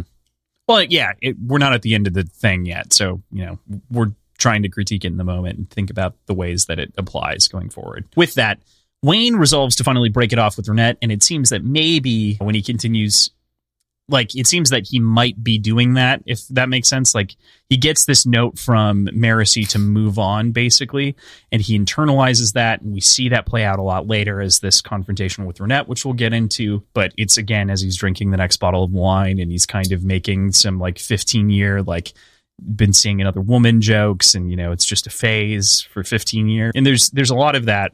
And this is where we're imprinting kind of the thoughts here, which is it feels like it's a deep pain for Wayne in these moments. But is it a pain? Like, do we know if it's painful to him? Like, is this relation, how does he actually feel about Renette? Because it feels like he lusts after Renette. It's not as though it's an actual relationship. It's a desire, right. Not a, you know, he equates it later to a god that he's going to worship, basically, which is very different. It is a different relationship. It is a different vibe. It's somewhere between the two. Mm-hmm. I don't know. Yeah. Is this where he actually goes and confronts her? No, he doesn't do that until chapter 4. Okay, gotcha. Yeah. No. But they run into Vendel the Kandra, of whom gives them the spook and begins teasing us about new things, with the end of the chapter being this giant question about, what do you know about the nature of investiture, Marcy Combs? Tell me, Miss Combs, what do you know about the nature of investiture and identity? And it feels very noir detective in its phrasing, specifically. Yep. Like, it gives that energy, which is good. I enjoy it. Yeah, but I do too. It's a tease into what is going to undoubtedly be the longest part of this discussion, which is chapter 3. And I just realized it's going to be our Halloween episode, effectively. Spooky dookie. I challenge all of you, in spirit of chapter 3, to steal someone else's hands and wear them for all of Halloween, just as a funny joke. Bing and I are going as Bert and Ernie. Good. So I will steal his hands for you, for sure. Perfect. They will be the gloves, but they will be hands nonetheless. All right, cool. With that, we go into chapter 3, as mentioned. Wax heads into the mansion, and there's this great quiet moment that happens outside where he actually stops and sits on the steps. To quote, he was good at hiding his scars. He'd been shot almost a dozen times now, a few of those wounds quite bad. Out in the roughs, he'd learned to pick himself up and keep going, no matter what happened. At the same time, it felt like things back then had been simple. Not always easy, but simple. And some scars continue to ache. Seemed to get worse with time. Yeah, there's been a few different moments throughout this book and this series where he's doing the exact opposite of what he learned to do in the roughs. And I felt like I'm remembering, I feel like there was something like that here, but maybe that's sticking out because there wasn't something like that here. Do you know what I'm talking about? I do, where he would like investigate things a little bit more and would. I do kind of understand the spirit of what you're talking about. I don't think that there was anything here necessarily that he was hearkening to until he actually gets inside, and then I think there is something that he was thinking about. But at this point, I don't. That could be it.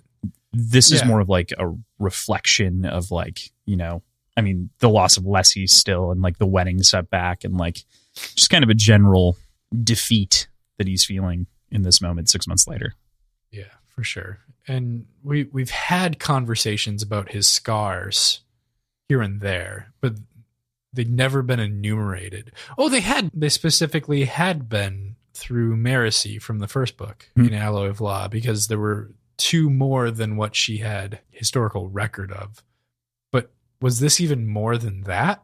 Or did he say 12? I don't think he's being specific about the number of scars. Like, I don't think that's I think this is the metaphor of scars, right? Like, this is... Well, there's that, but he'd been shot 12 times is a very explicit thing to say. Yeah, yeah. In Alloy of Law, is it 12 and she only had record of 10? Or was it 10 that he said and they only had record of 8?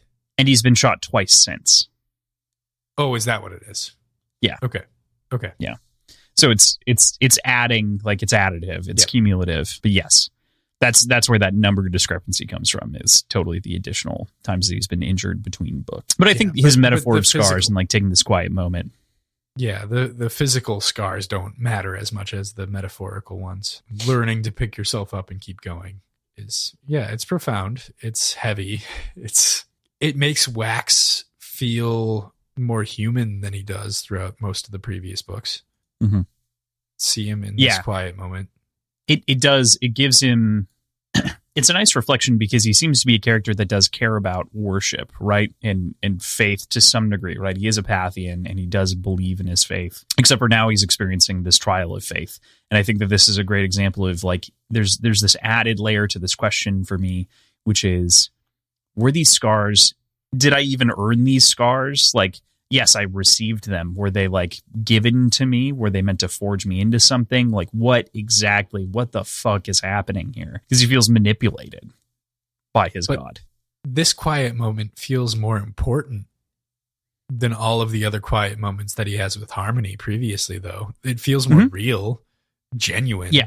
Well, exactly, because it's just him, and it is this moment of internal reflection, and he's not doing it for Harmony. He's doing it for himself, and clearly only for himself. Yeah. So he's taking the moment. Yeah. So yeah, I loved that quote for some reason. It didn't hit me when I listened to it, but it did when I went back and read it, and it just like sat with me a little bit. And you said profound. It's good. It's definitely a great statement for this character in this moment, and it does make us sit. It almost feels like it's taking place in the rain, the way this scene is happening, but that's because Wax is already wet from, he had a change of clothes, but he still kind of has the residual of what happened. And it's a very straightforward sentiment, but it has these layers of nuance because of Wax's character and what he's been through in this moment. It can be read strictly surface level, and it doesn't feel like anything, but that means you're not considering everything else that's happening that Brandon isn't immediately bringing up in the moment. You're supposed to read into the scars, you assholes. Think about it. Exactly. So nothing like calling our listeners assholes, right? Just kidding. People, we are searching for names for fans on the internet. Someone brought up the Word Hound, so Words and Whiskey Word Hounds. But if you have a better one or a different one, let us know. Yeah. Because I only say folks. So you'll still continue to just say folks. I will continue to just say folks in tweets and everything else. But you know what? If I had a term, I would also sometimes use the term.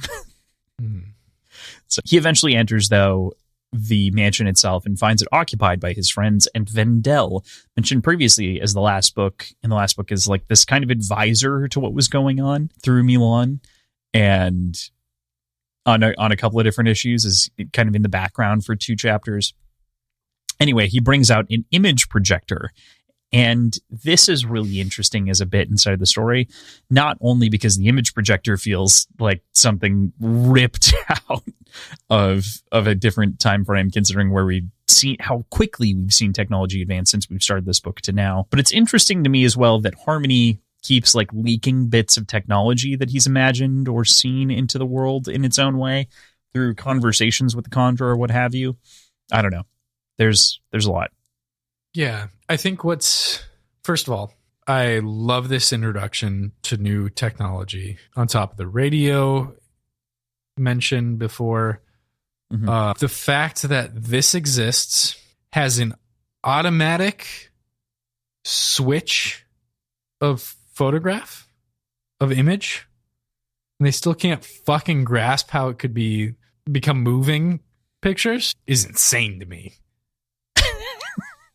Like, oh, it just moves faster. Yes.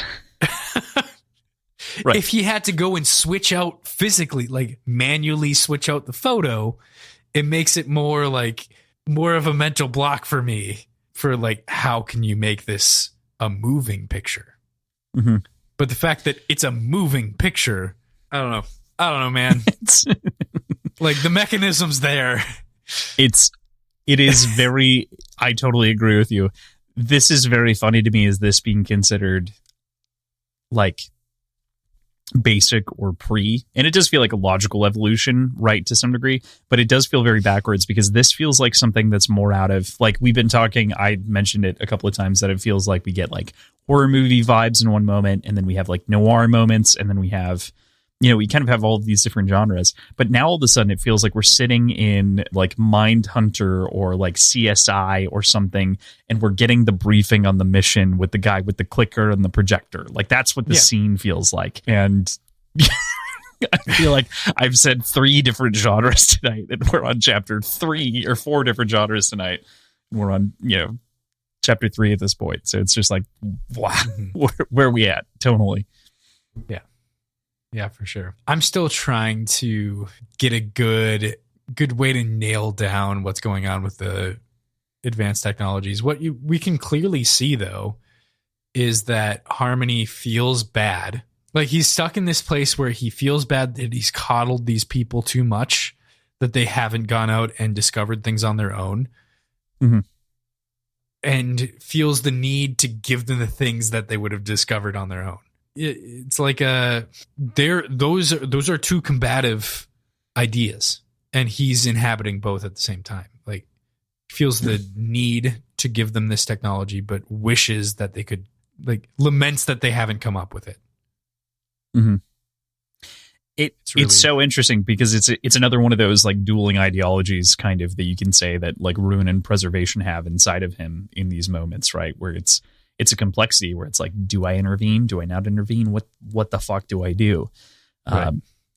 And it's a nice complex moment, but I think you nailed it on the whole of where Harmony's at. Like, what do I do, bro? And he doesn't have any like bro to ask questions on how to be a god. And there's also the ever lingering question of where this technology comes from. And who did come up with it? And is it on Scadrial? Is it on Cell? Is it elsewhere that has interactions with, has the ability to communicate with? Who knows? I get it. I was confused for a moment there. I was like, what? Where? Oh, okay. Yeah. Like, where did he glimpse the technology? The name. Yeah. Right. It's a fair point. Because that's an established name. You should have had the radio by now. Mm-hmm. Like, since when is he in the market for naming shit? Yeah. You should have had the beep beep sound wave thing. Mm-hmm. And how does anyone take that and turn it into the radio? Like, what? Yeah, there's some gentle tears on the edges, but it is interesting for sure to inhabit this perspective of like, God, I gave you guys everything and you haven't figured shit out. So I guess I'll give you more. is the do answer. I give you more? Apparently. No, you fucking spoiled kids. Like, what do I do? There's also a lot of whiskey that goes around in this chapter, so cheers. Neither of us are drinking at this point. I've you've got a little bit. left. Okay. I do finished mine appreciate right that before we this. didn't drink in the previous episode or previous chapter. For the sherry, yeah, I wasn't going to drink for the sherry. He did bust out the wine, but but we'll just drink twice. It'll be fine. The conversation that we were having at that point, it would Yeah, have felt weird to do that. Disingenuous at best. So, cheers. By the way, this bright orange guy is What If 2. Oh, nice. I don't have What If 2 yet. Saw it at Target. Nice. You have to get Warbreaker. Oh, do I not have? I don't think so. That's the only one I didn't buy for you. And I have Oathbringer. Oathbringer. Oathbringer. Warbreaker. Warbreaker. Yes. Okay. Do that. Yeah. Along with Olive Greenbow. Yeah, you need those soon because I'm meeting up again for notes next week. Yeah. And we'll probably be pulling double duty in December for at least 2 episodes just to get a head start. Cool. So, yeah. Neat. Okay. So, we cheered. It is very, again, we did just have this whole discussion on Wayne drinking. Everyone's drinking. I'll settle on it. The context is a little bit different. He's drinking with friends. It feels okay. He's not being a lush or anything like that. So, a blush. In the moment. A lush, but a blush. Yes. Brandon would write him as a blush. Well done. Okay, so we get a ton of allomantic theory here, PJ. Stuff that you would literally ask me about all the way back in Well of Ascension when we really started to get details and ferrochemical stuff. We had a brief conversation about this offline about like the idea of when you were asking me those questions, I was like, I know that there's an answer. And my answer right now is because them's the rules, them's the breaks, baby. What do you want? On why like different bracers couldn't be used by other people and why you couldn't burn other people's, stuff. And that's as we find out over the course of this identity, which is a trait of so we have the physical, the mental, the time, and the temporal, and God, I'll look it up again. But we've got all of these different metals and we know some of them, but we really kind of bring into focus some of the other ones that we didn't have details on and their ferrochemical abilities. So where you at? I am never, ever going to complain about getting more rules and more clarity and more concreteness. But it was a great payoff. And talking to you after the fact just felt great to know about that you had been thinking about this moment months ago when I brought it up in Mistborn. There was something that clicked for me all the way back in Well of Ascension that you'd brought up that relates to a conversation that happens inside of this book, inside of this chapter, when you had brought up something about like, there's clearly some kind of password. And I was like, oh, it's identity. And then something else clicked for me. And I was like, oh, now I can't talk about that yet because we're still not there. But the point is that like there was that moment that happened at the end of one of those episodes in Well of Ascension where I went, oh, you unlocked something for me in my brain was then for now. And that was something that I hadn't keyed together and figured out. So, and I have access to all the fancy wikis and I don't think they had brought it up. So there's also a small contribution going backwards that similarly applies to hemalurgy because Sazed or Vin is unable to burn her earring. Right? And she describes it, and Sazed says that sounds exactly like a ferrochemist trying to use another ferrochemist's metal mines. So that trait applies to hemalurgy as well, knowing that earring is a hemalurgical spike. Yeah, so it seems as though there's something there relating to identity, and maybe it's the identity of the person killed or something like that. Yeah, something like that. Or, I don't know. What gets really complicated with that is bringing that into focus with the understanding of the bounding nature of Twinborn in this context and how that can work. I don't know. Because it's key to your identity, right? Yeah. So that's why it works, which is why we get the answer here. Because compounding works because the ferrochemical mind is keyed to your identity, and so it is a part of you, and therefore you can consume it that way. However, you cannot consume someone else's because you do not have sufficient identity invested in it, which is why the unidentified metal minds are so dangerous. Would Vin be unable to, like, if Sazed were to shave off pieces of his copper mind, would Vin be unable to burn it? That is the implication, yes. Oh, I guess this brings up another question. Even if it's pieces? That is the implication, yes. Okay. Yeah. I'm sure there is technically words on Brandon out there, but that is the implication of it. So the assumption is no matter how small, it would contain a fragment of the power. It physically changes even if you broke itself. Yeah. It alters it. Keys it to your identity, I think is the term that they use. They do use key, or they use the term unkeyed, I think. Yes, which I believe that's because we've previously described metal minds as keyed to identity. So I don't remember that term being used, but I believe you. Yeah. But I know unkeyed is used here. Yeah. Super cool. It's all super fucking cool. I love all this. Like, this is what I want, man. This is what I love. So you just want a science book on random worlds? I do. Characters don't matter. It's just it's the science book of a random world. No, I totally understand.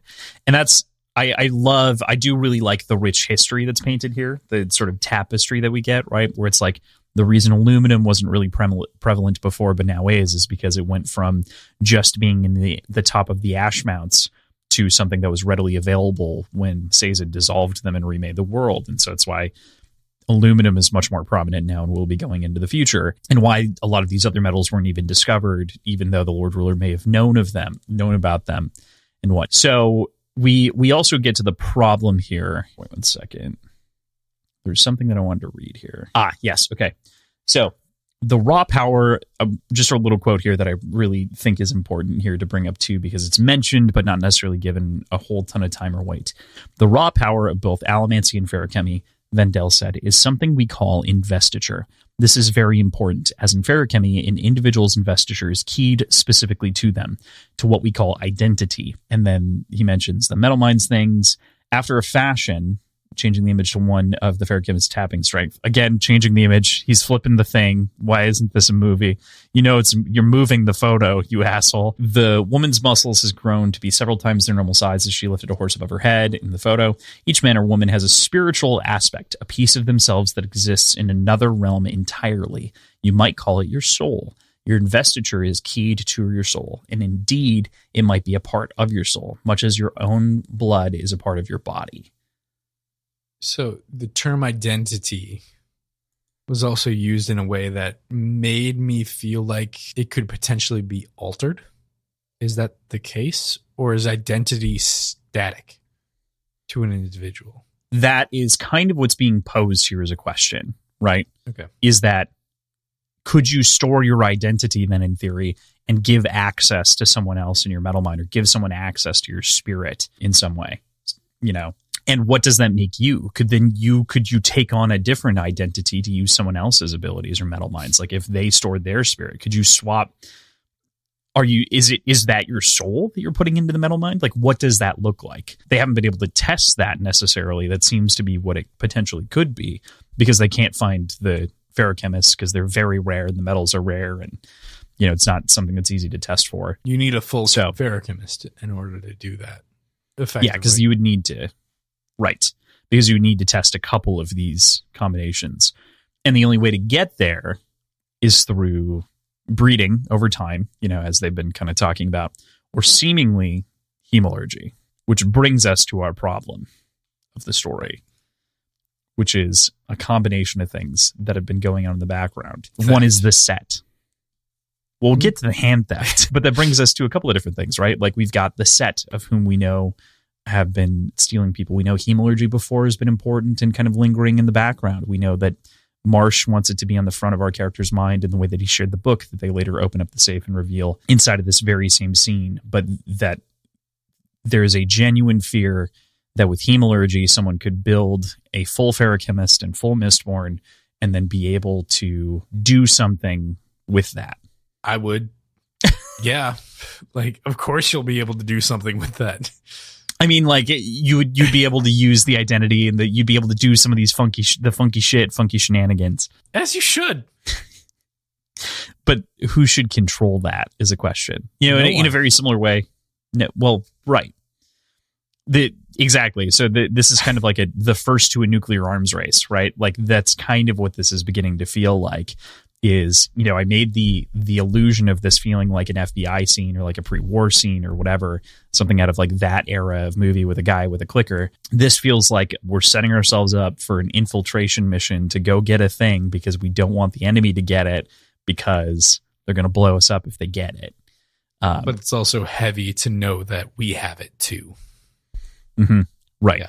Right. So it adds that mutually assured destruction.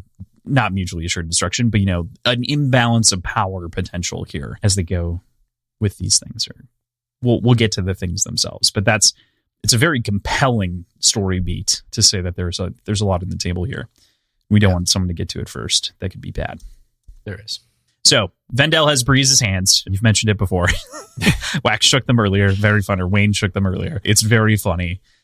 And yeah, what'd you think of the moment? I mean, I was waiting for something like this. You know, we've been talking quite a bit about like little bits of individuals being used and like held by Khandra, specifically Wayne and Milan. But this, I don't know. I like it. I like that it's Wax's ancestor and a very important figure within the world at the time. I don't know. I just thought it was fun.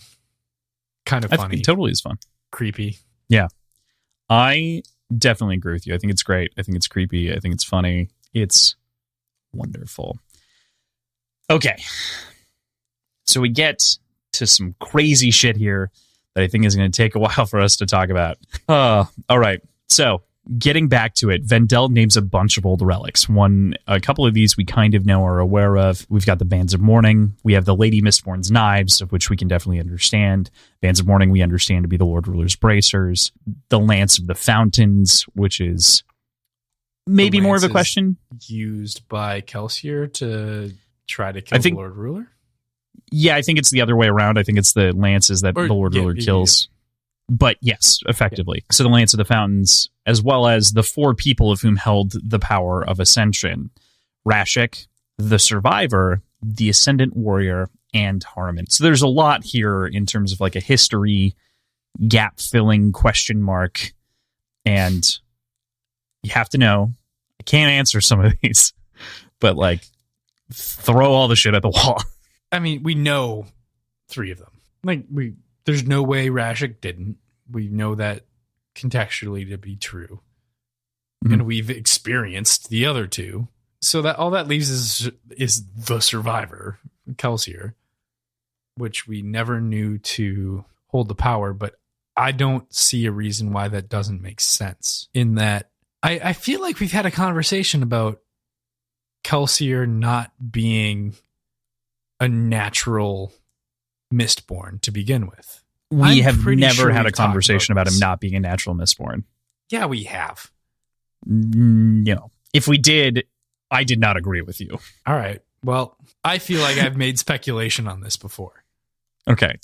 I think you did, PJ, and I think the answer was he's a savant on some things. Like, that was kind of the answer at the time. No. Because I just remember there were some oddities that I pointed. I know I pointed them out. I know I did. Because I've, for a long time, haven't felt like Kelsier was a natural Mistborn. And I feel like now, with this reveal, that he gave himself Mistborn abilities. Like he gave to Spook. This makes more sense with the conversation between him and Azid after the fact. Even if it's not a direct one-on-one conversation, but it could be a lost in the ages historical, I know this to be true conversation because this person held the power as well, and we're like extraordinarily linked together. Doesn't that imply an order? In order? Yeah, like an order of who held the power, to your point of like if Harmony is reacting and saying those things, doesn't that imply that he held it before? That Kelsier held it before Harmony? Yes. Yes. Okay.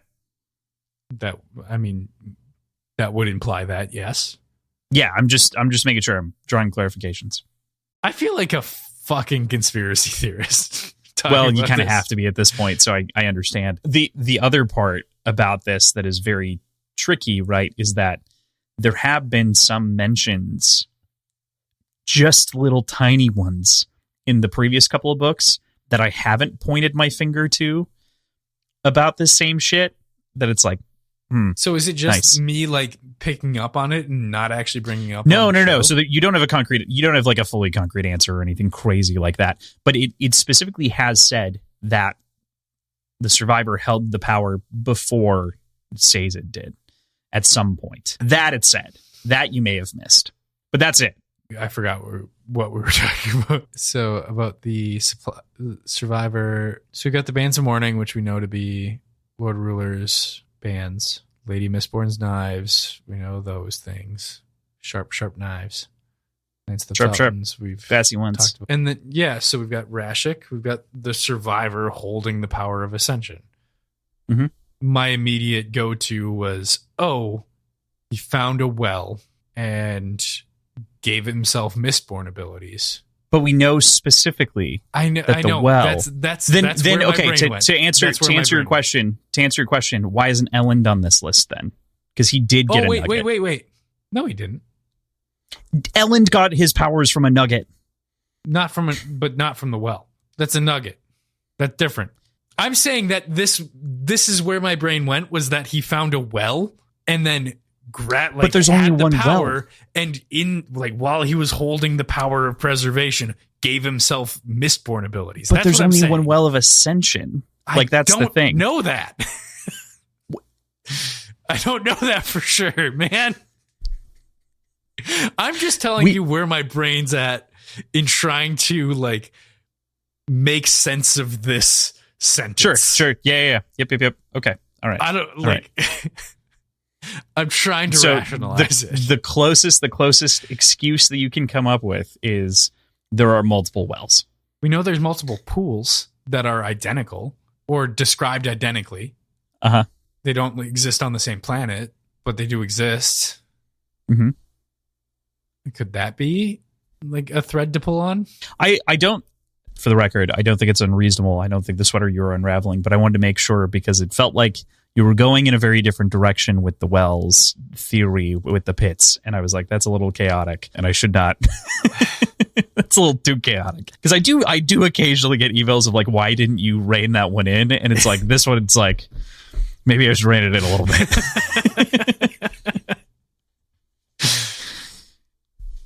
Yeah. So I think that you are on the right question, which is you are on the right question. Okay. I literally don't feel comfortable reiterating your thoughts actually, because I'm terrified of filling in a gap or two. Okay. That's fine. You know what I mean? So for the sake of clarity on the tape on this one, as I had mentioned, I knew that this was going to be the longest individual question of the entire week and section. I was right. I knew that it was going to happen. Present your best set of assumptions. It does not have to be one idealized answer. We're not going to hold it against you as a prediction or anything crazy like that. I might in the end hold it against you as a prediction if it's truly insane. But it doesn't need to be. You're gonna. It doesn't. I'm going to drink for it, or you're going to drink for it. This is. It doesn't need to be foolproof.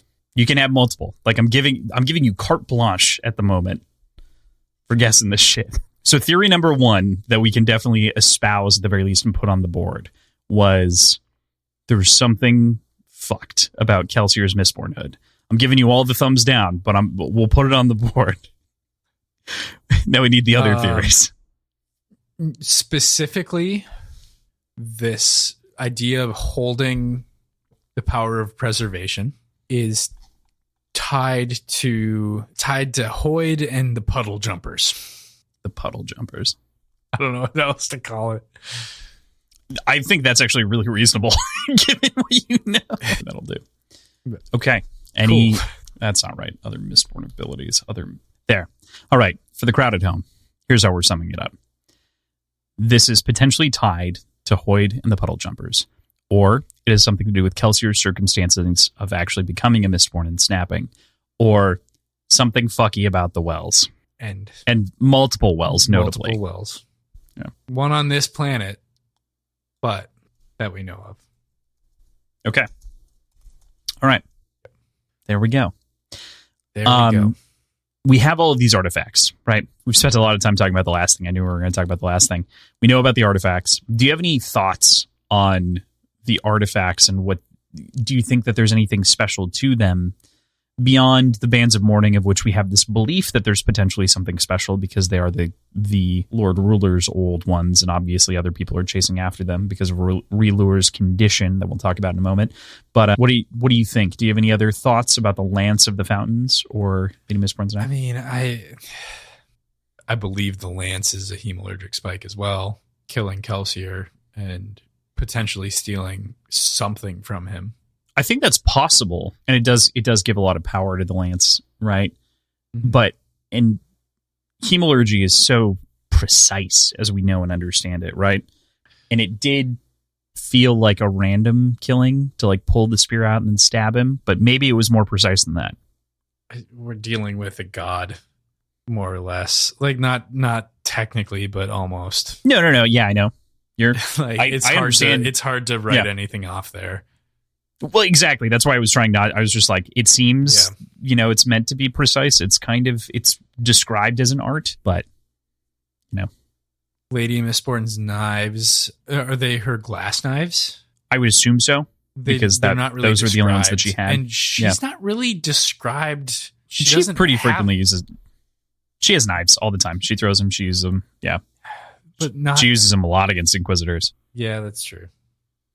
They in the final scene they get broken a couple of times. She has like 6 sets and she breaks so many of them. Right, that's the thing, is that there's not a single set of knives. Right. Yes. That are like attributed to hers. Like there's no ownership to them. And no like identity. There's no identity that's like poured into her weaponry. Well, and they're not metal. That's the other thing to consider in general, right? Like these other couple of things we're describing as metal relics, right? But the knives, in the notes here, I capitalized the K. They're not capitalized. So it's just referring to a bunch of knives. Not that necessarily makes a massive difference. That's just a plurality of knives. But on top of that, what about them would store anything special? Glass is not something that we know to be special in any concept. Yeah. This is about metal. Damn it. But religion is fickle, and they worship like makes sense. Bones and shards of wood that may or may not be part of a cross all the time. Yeah, I'm not discounting the keeping of the relics. I'm just saying the other two seem to have important context, maybe. Or like not necessarily they have the potential context. To be important. Yes, that's exactly what I was going for. But the knives feel like the most relevant thing on the list outside of some superficial importance to religions and history. Yeah. I'm sure I'll eat those words. I mean, maybe. Who knows? As mentioned, we find out about the quest itself, which Relur was sent to go and track down the bands or the whispers of the bands to try to prevent the power from finding that home. It seemed like it was a logical path so that they didn't end up on a new set of wrists.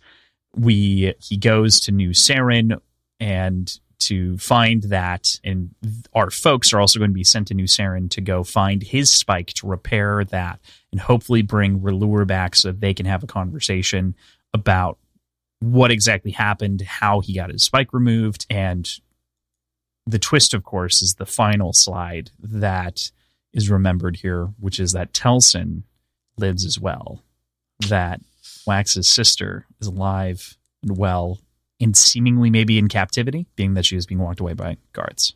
So my first reading of this, and I guess up until like now, really, my understanding of this was that these were photos from long ago, and this was a reveal that Wax's sister was in a Khandra.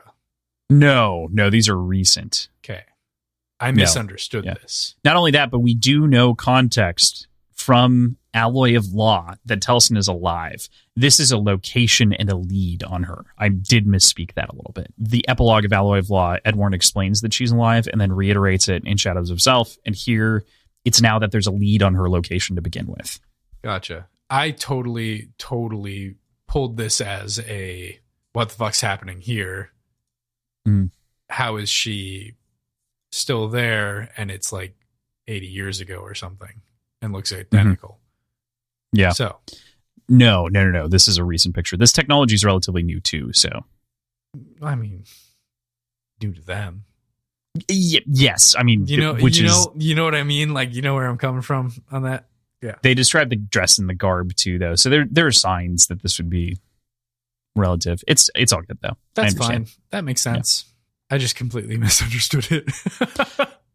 It's important to bring up that I too had forgotten that until right when I said it, that I was like, wait, no. I'm pretty sure that Telson was mentioned being alive before this. And then I looked it up and immediately found it. It's revealed by his Ed uncle. Warren. Yeah, both times. Yeah. In the cart or in the train car? Both times he's sitting down having a drink, being fancy as fuck. Well, that is who he Ed is. Warren as a mood. All right, cool. With that, we go on to our final chapter of the week, chapter 4. So Wax settles that he's going to go and Steris is going to go with him. Honestly, I think this is kind of a great moment where they get to take off together on an adventure and she gets to see him in real action, kind of up close and personal as they adventure out to what's effectively an area of the Roughs. It's excellent that their tickets and all of their provisions are provided for. This almost feels like a Holmes, get it underway, we've got your tickets for you sort of adventure. I've mentioned the Wild West movie a couple of times.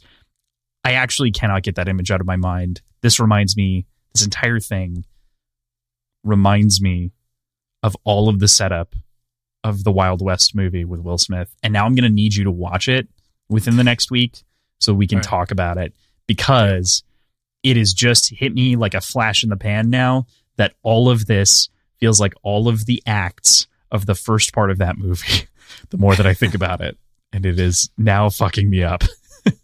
But I like the moment that they get to share, and then it's like, of course I'm going to come with you, and I would love to experience this adventure, and I know your hobbies a little bit, and these kind of experiences, it does feel like that fondness is growing more and more. Yeah. There's some, not in a bad way, but there's some forced relationship time to it. PJ, in the industry, they call this forced proximity. There you go. There's a term. There's a term for it.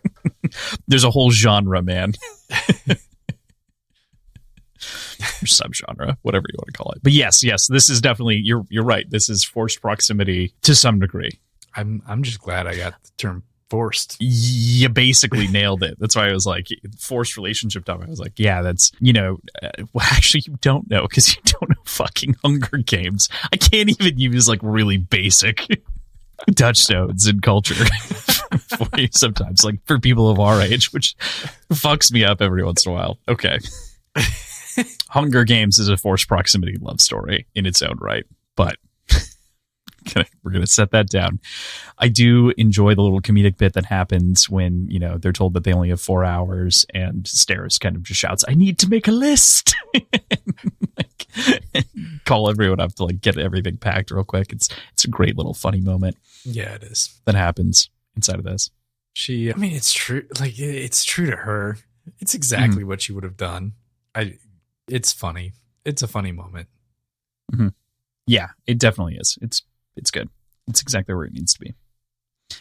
There is a fun interaction here as well, where Vendel asks if he can have Wayne's bones when he's done with them, which is very great, because this is literally something that you've talked about. It's very interesting that this man is a collector of bones. He talks about the head that he's wearing earlier on from a metal vendor in Urteau from the previous generation. It's very rare and vintage, almost like he's a collector of fine bones, like fine art or, fine spirits. And what an eccentric one, Mr. Cringe. I mean, man, it's what I would do. If you were a convert. What would you do if you had the ability to wear bones you're gonna collect the coolest fucking bones. You'd get the good ones, yeah. You get the good ones. You get the ones that you can brag about. Mm-hmm. I'd have a saltwater crocodile just because they went extinct 400 years ago. And like, who the fuck has a saltwater crocodile vertebrae? That's fucking weird. Yeah. Look at this shit. Also, he collects all these bones. Where does he keep the ones he's not wearing? Probably at his house. Does he have a bone drawer, PJ. Them? He's got a bone drawer.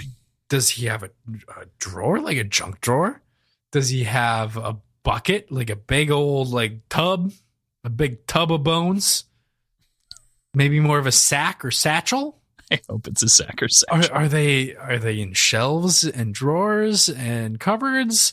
I want to know his organizational system for his eccentrically collected, curated bones, please. I'm getting as you're describing this, I'm thinking about like Nightmare at the Museum and similar things like that. Like that's where my brain goes. Like absolute wall-to-wall, beautiful displays, full portraits. Like if he got Wayne's bones, he would get a makeup of wax as like a wax statue, of course, naturally. It'd be a funny joke too that he would tell all the time.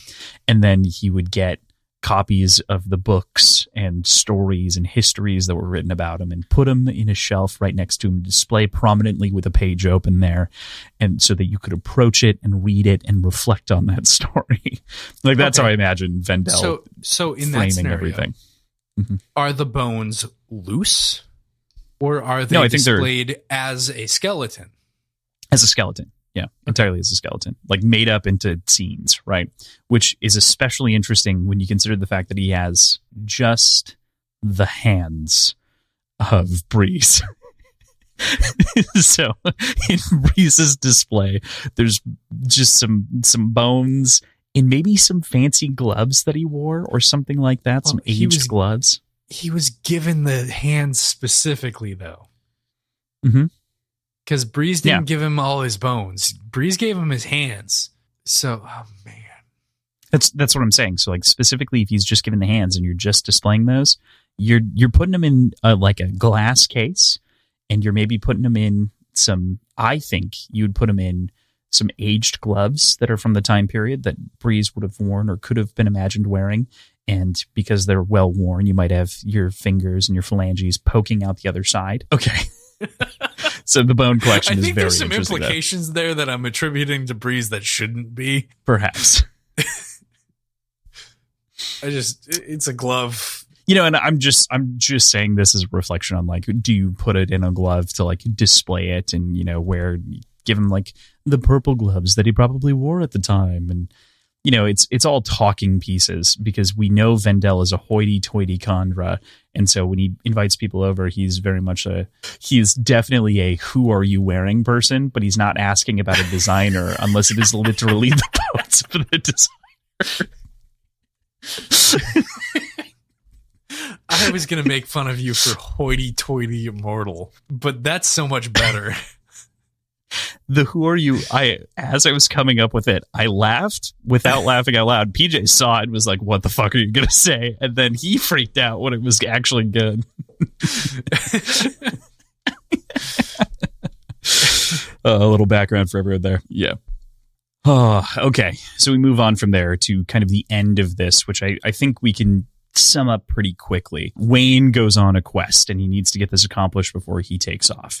The quest, as we know by the end of this, is to get to Renette, but he's on a very quixotic quest, right? Like Don Quixote, in case you don't know, quixotic. But he's on this sort of playful adventure that isn't necessarily banal, but kind of feels like it is. And it's quite a bit of a jaunt. Banal. Definitely banal. But he encounters a boatman and he like plays the boatman against himself to get to a specific location, to get the deal and the ride that he wants to where he wants to go. He pins it on wax, you know, in order to get the power that he needs in this situation. He then transitions into playing the part of a street merchant to sell potatoes. He manages to con a man out of his wallet with his fair trade of a flower attached with money that he mishandled the moment before from the man. So he gives the man the proper change, but he believes that he's buying it off of him. So really he shorted him $10, and that was really, but he thinks the flower is fair.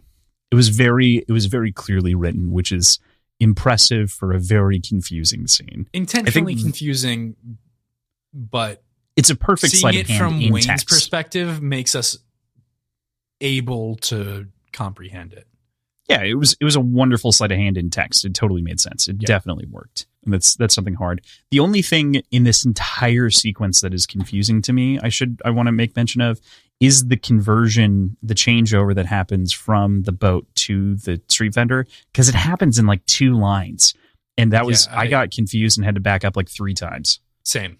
When I was listening, but reading it, I was okay. Interaction most of the time. Mm-hmm.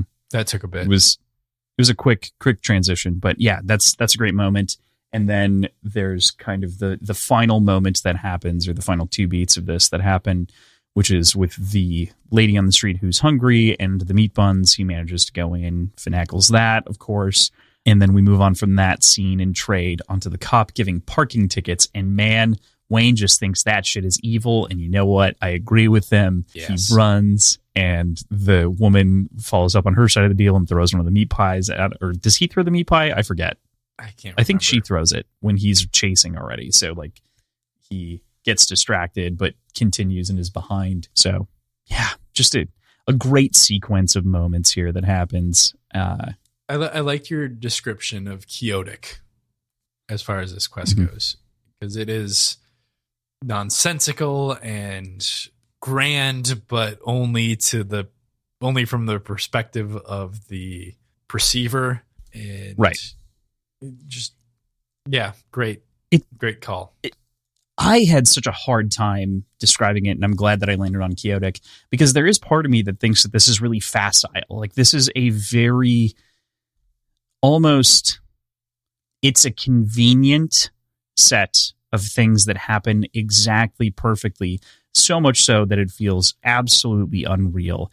And that's why I landed the way that it felt unreal in my head is where I went quixotic, and it just felt so wrong. Also, it's the word is fucked up. Let the record show. The pronunciation of the word that we are saying is fucked up. In English, it is quixotic. Quixotic is how you say it. However, Spanish, it's Quixote, right? So you'd think chaotic, because that would be the combination of the 2 languages in theory, which is what it's based on in the original context.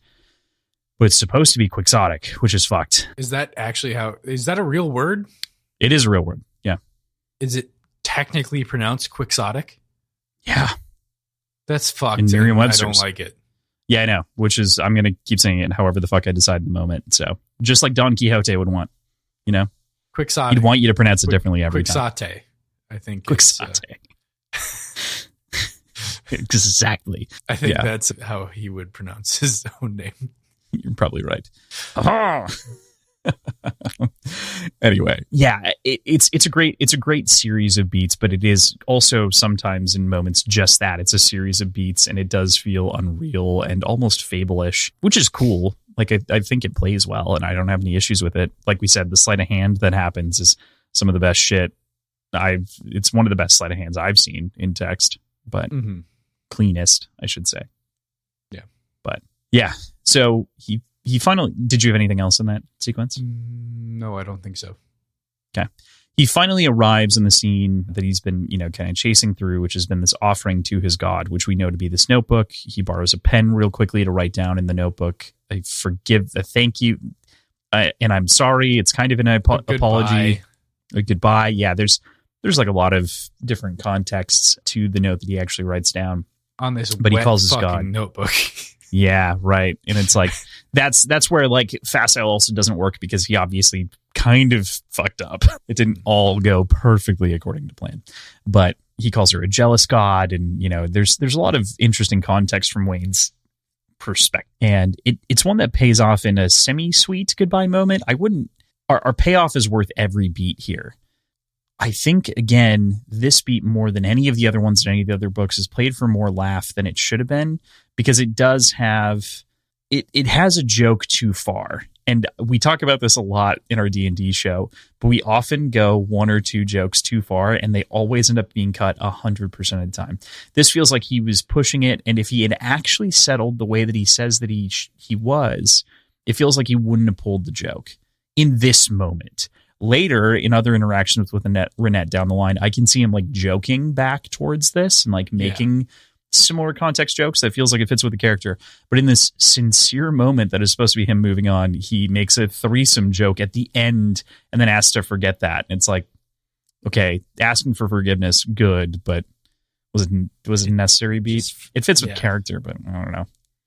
I don't know if it really does though in the moment. It just felt off, out of place, even for what we know Wayne to be. I don't know.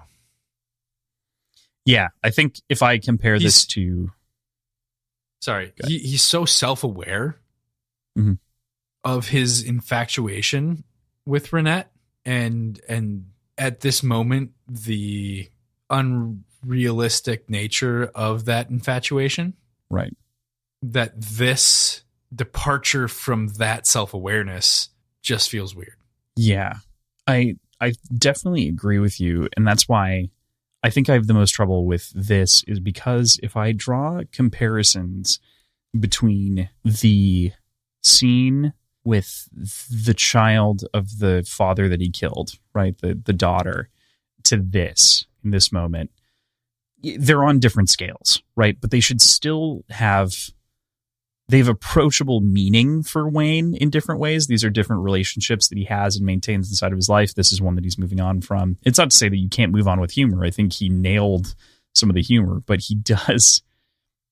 It's like he kicked the door back open in the last minute when he was trying to keep it shut and be very clear about his expectation. Like, it just feels like it's good because characters should be imperfect. It shouldn't be perfect necessarily, but this rubbed me a little bit wrong, just a little bit, like not a ton, but it was a little bit of it's not enough to overcome the sweetness of the moment and the way that I enjoy the rest of the scene, which is the payoff here of him finally moving on and, being on top of the train and kind of staring up at the sky, being able to move forward, but it does strike me still.